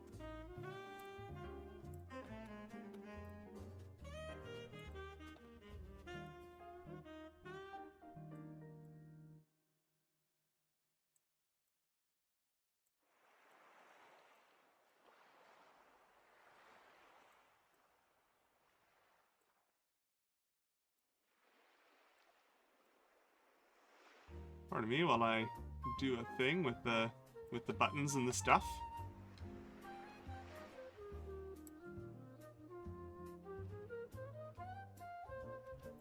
I think that's a little better. That's a little better.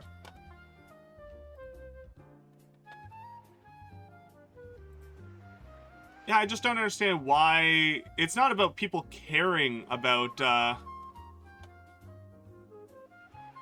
it's not about people caring about emotes. It's like technical from behind the scenes. You have a square image that's getting uploaded to a system. Why is the tool set not available on both platforms? That's my question. Like, from a technical standpoint, it's the same thing, just going to a different spot. So why? Why?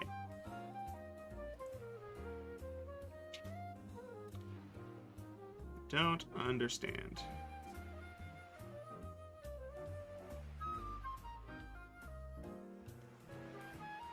Andrea, welcome in. How you doing? We are painting. We are painting the dice tower that we 3D printed last time. So let me toss some parts back together. We are painting this guy. This is what we're working on right now. So we flat painted the whole thing so we'd have a good basis to work off of. And, we've got to get that under edge, though. Glad I did that, actually.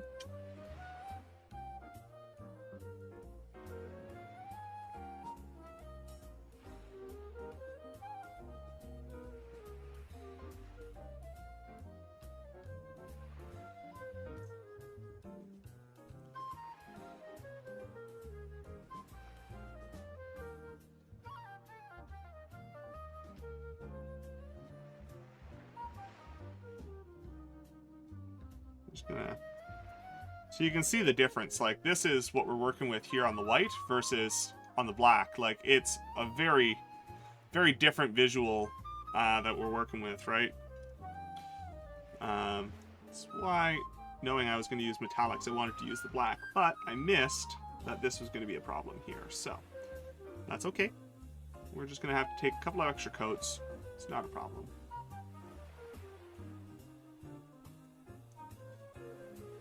And we just got to be careful how we set this thing down now. That's all. Jiminy Billy Bag.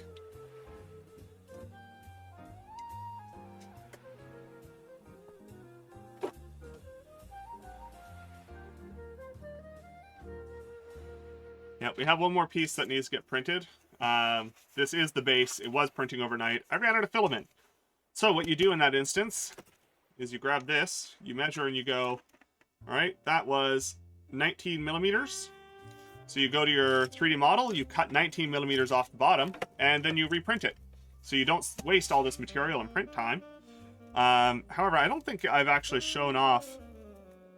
Wow, that's terrible. That just really killed the exposure on that, eh? Wow, that's terrible. I was trying to show off the infill pattern, but I don't know how well you can actually see that. Yeah, that's... Yeah, this is what's called gyroid infill. So it's a self-supporting 3D infill. That's one of my absolute favorites.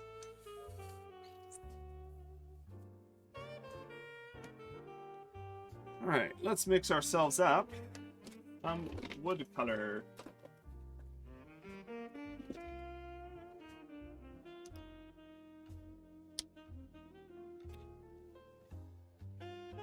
Start with a brownish base. Going to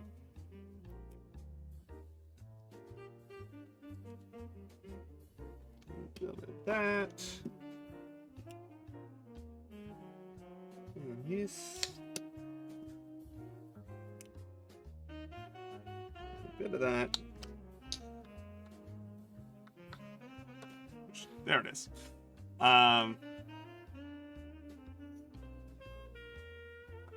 This is a little oversaturated now.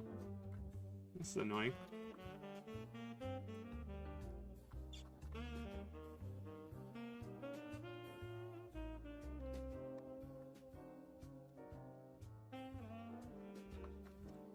Nice thing is, pretty much all roads lead to brown if you add enough colors together. So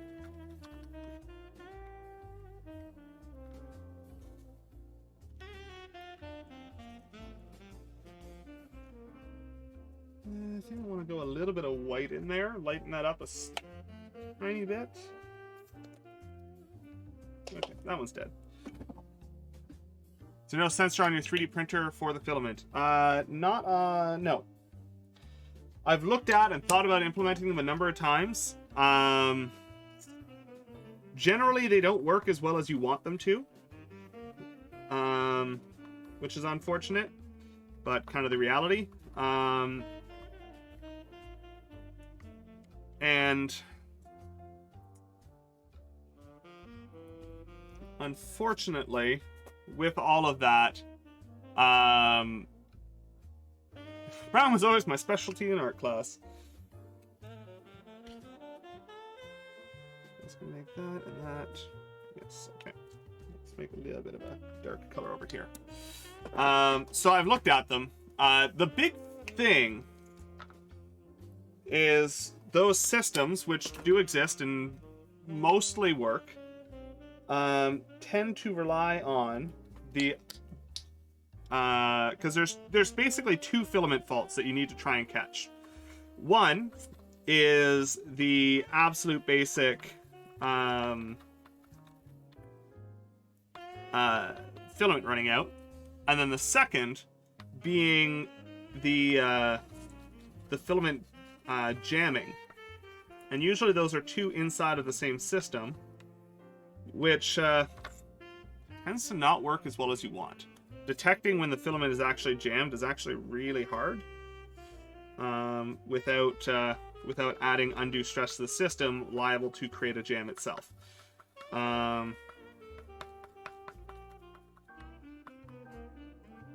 don't really like that color that much, but I think it's going to be good for texturing. We'll see. So adding a filament runout sensor isn't super hard, but generally speaking, I've got a pretty good idea of what I'm dealing with. I just was tired when I set it up, and I didn't give it the proper amount of time and respect when I was going to bed. That's realistically what it was. Normally, I actually take a closer look and ensure that, you know, the material left is in line with the material needed, and That's the... Rebecca, my Becky, welcome in. How you doing today? This is super weird looking. Let's turn that saturation down a bit.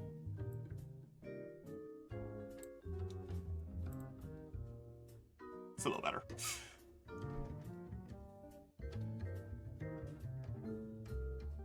But yeah, I screwed up. I didn't pay attention. I could add a whole system to that, but the general system I've used to this point has been just not being bad at it.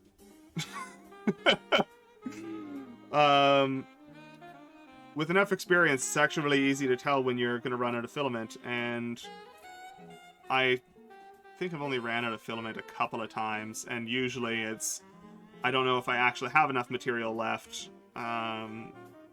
and then I'll run it as close as I can, and usually keep an eye on it. This one, I just wasn't paying attention.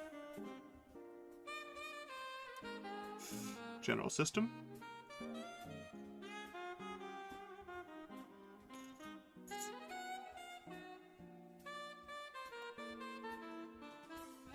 All right. We're actually pretty rapidly coming up the get good method. Yeah, exactly. So glad you're familiar with it.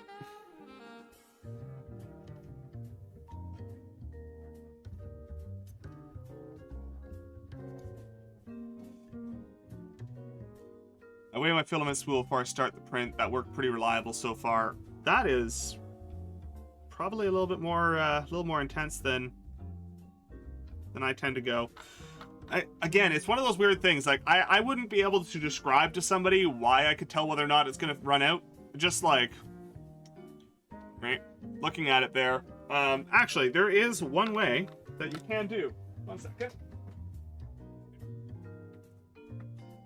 Something that this brand in particular does, which is kind of nice, is here.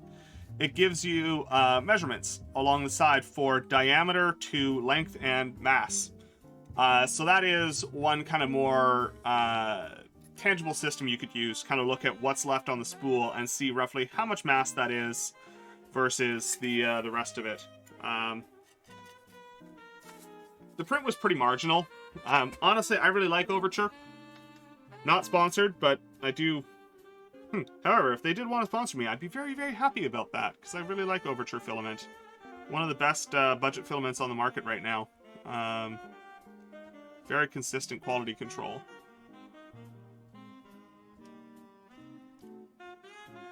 Yeah, sponsor me.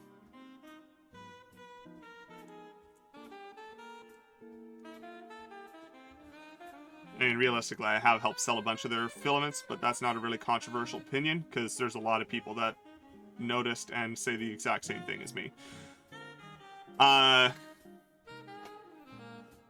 These guys.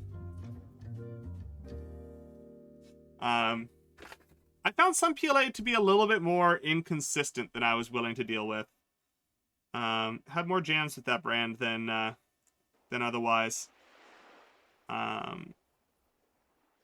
A really odd and unfortunate one is MG Chemicals, because they're a Canadian company. I've actually met the owner of it. They're based in BC. And when you get a good roll from them, it is fantastic. But when you get a bad roll from them, it's absolutely garbage and pretty much useless. So I tend to not buy that material from them anymore, despite using a bunch of their other products, which is really good. Yeah, Sunlu, yeah.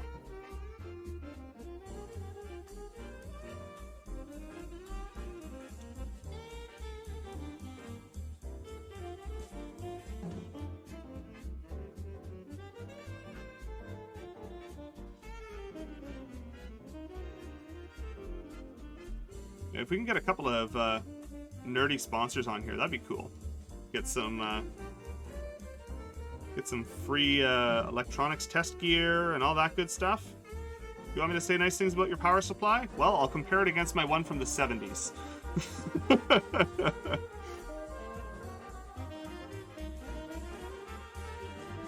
If you can't beat my power supply from the 70s, well, you need to make better equipment.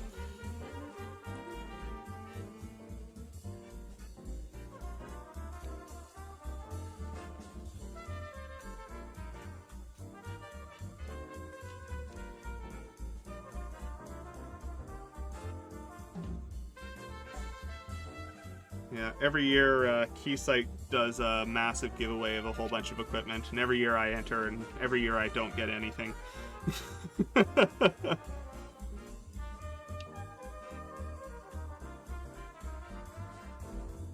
Not surprising, there's 10 million people that enter those things, but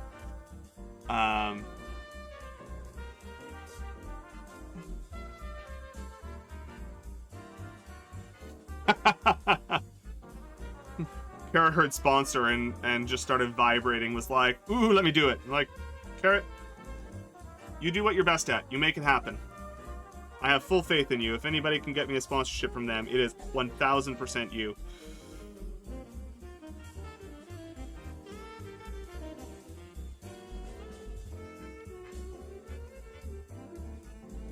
We're going to have the primary structure of the top of this made out of wood with copper and then steel reinforcements, I think.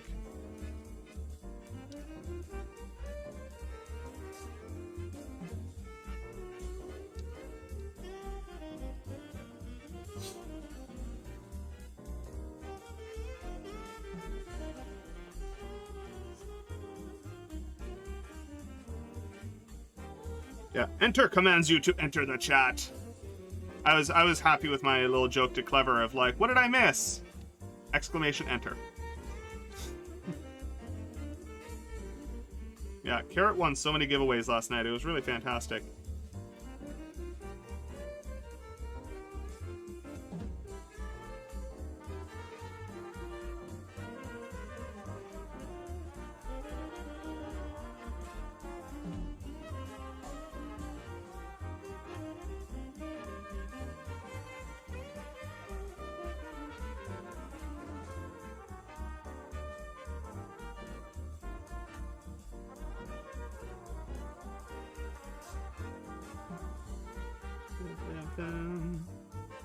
Alright. Getting there. The inside of this is a little bit tricky to paint, particularly with this brush, but I can't be bothered to grab another one, considering this is first coat. First pass kind of coat, which I'm not too concerned about.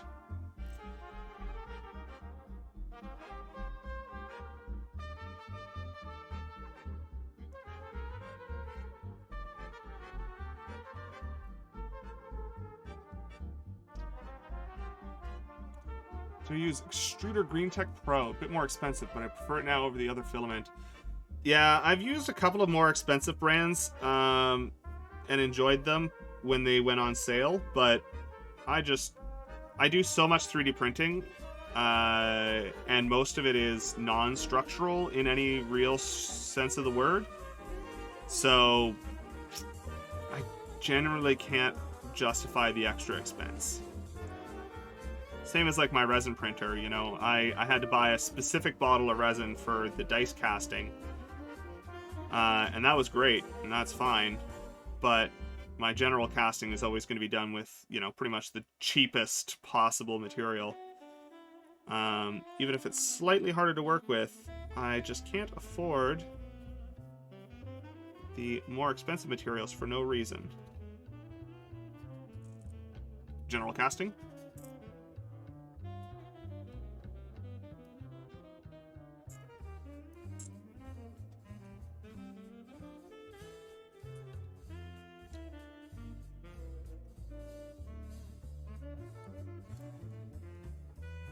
Alright. Looking pretty good. Alright, we're going to be wrapping up here in a moment once I'm done this coat. Any other day I would happily continue streaming. However, I do have other other demands to see to, unfortunately.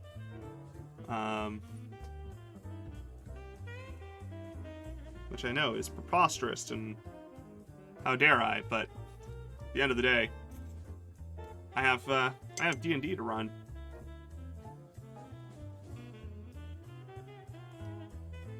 I'm gonna get this copper placed down. Shouldn't take me very long, and then we can go on a raid. And that'll be a lovely time.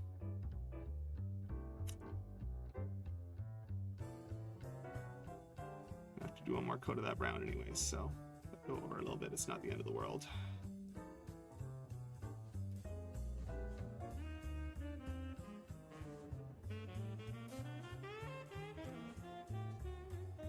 You need magic missiles, the darkness. I think you need to be able to see your target to magic missile them, though. It doesn't. It always hits, but I don't think you can just like magic missile a corner and have it hit invisible enemies. I have to double check that, but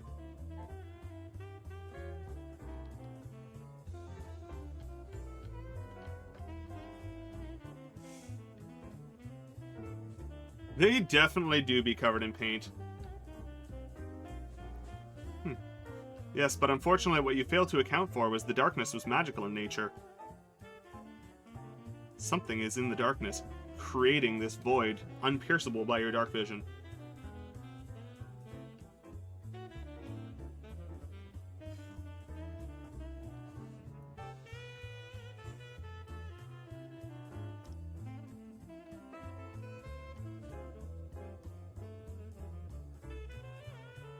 This is going to look really good when it's all done. I'm very excited about it. Like I said, I've never felt the need for a dice tower before, and this is almost definitely not going to see a whole lot of use at all. But I know some tables have actually mandated their use so to avoid player cheating and stuff, and I'm like, anytime I think that, I'm like, really? Like, how little trust is there in your group that, you know, like, it's not a casino. Like, there's no stakes there. I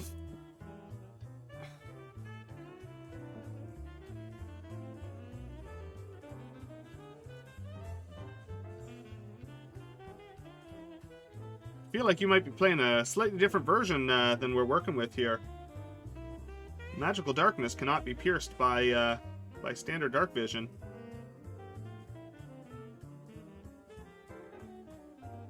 There are traits that will extend your dark vision to further darkness, but not through magical darkness.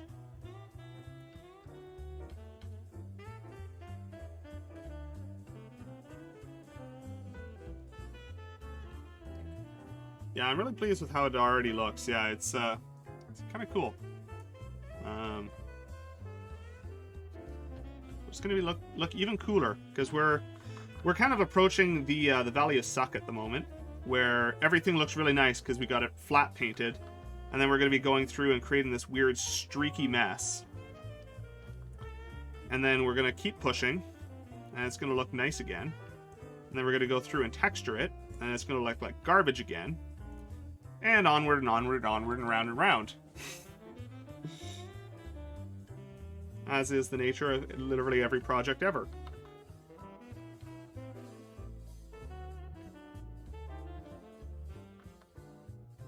I really wish my my energy systems course had videos that I could listen to instead of books that I need to read, because I would work on this while studying instead of having to read them.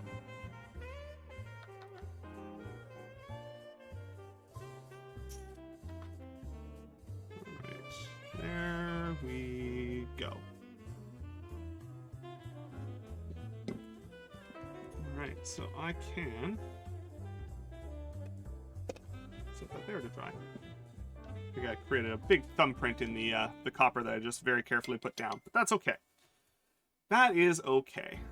Rain, welcome in. How you doing today, friend?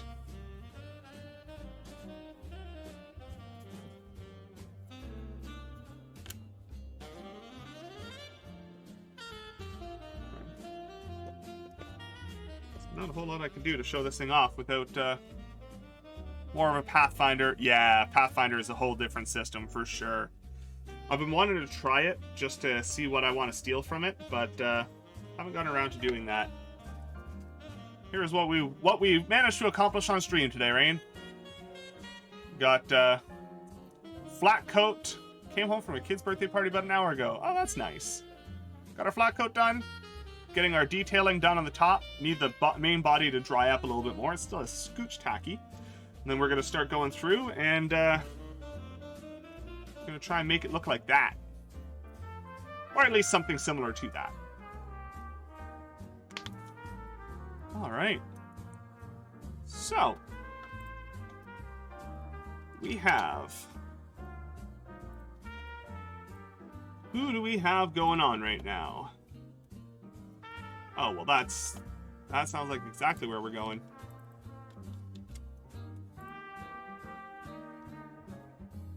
That's exactly where we're gonna go.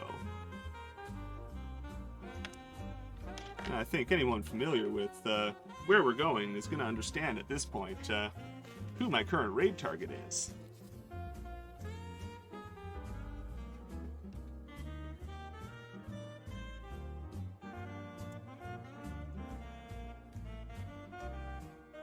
We are gonna go say hello to our good friend Jomsy.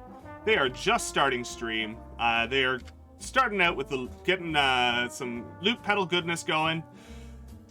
Jomsy's gonna serenade you with their silky vocals and wonderful guitaring, and we're gonna. I want to modify our raid call for this. The Moth Mob is your problem now.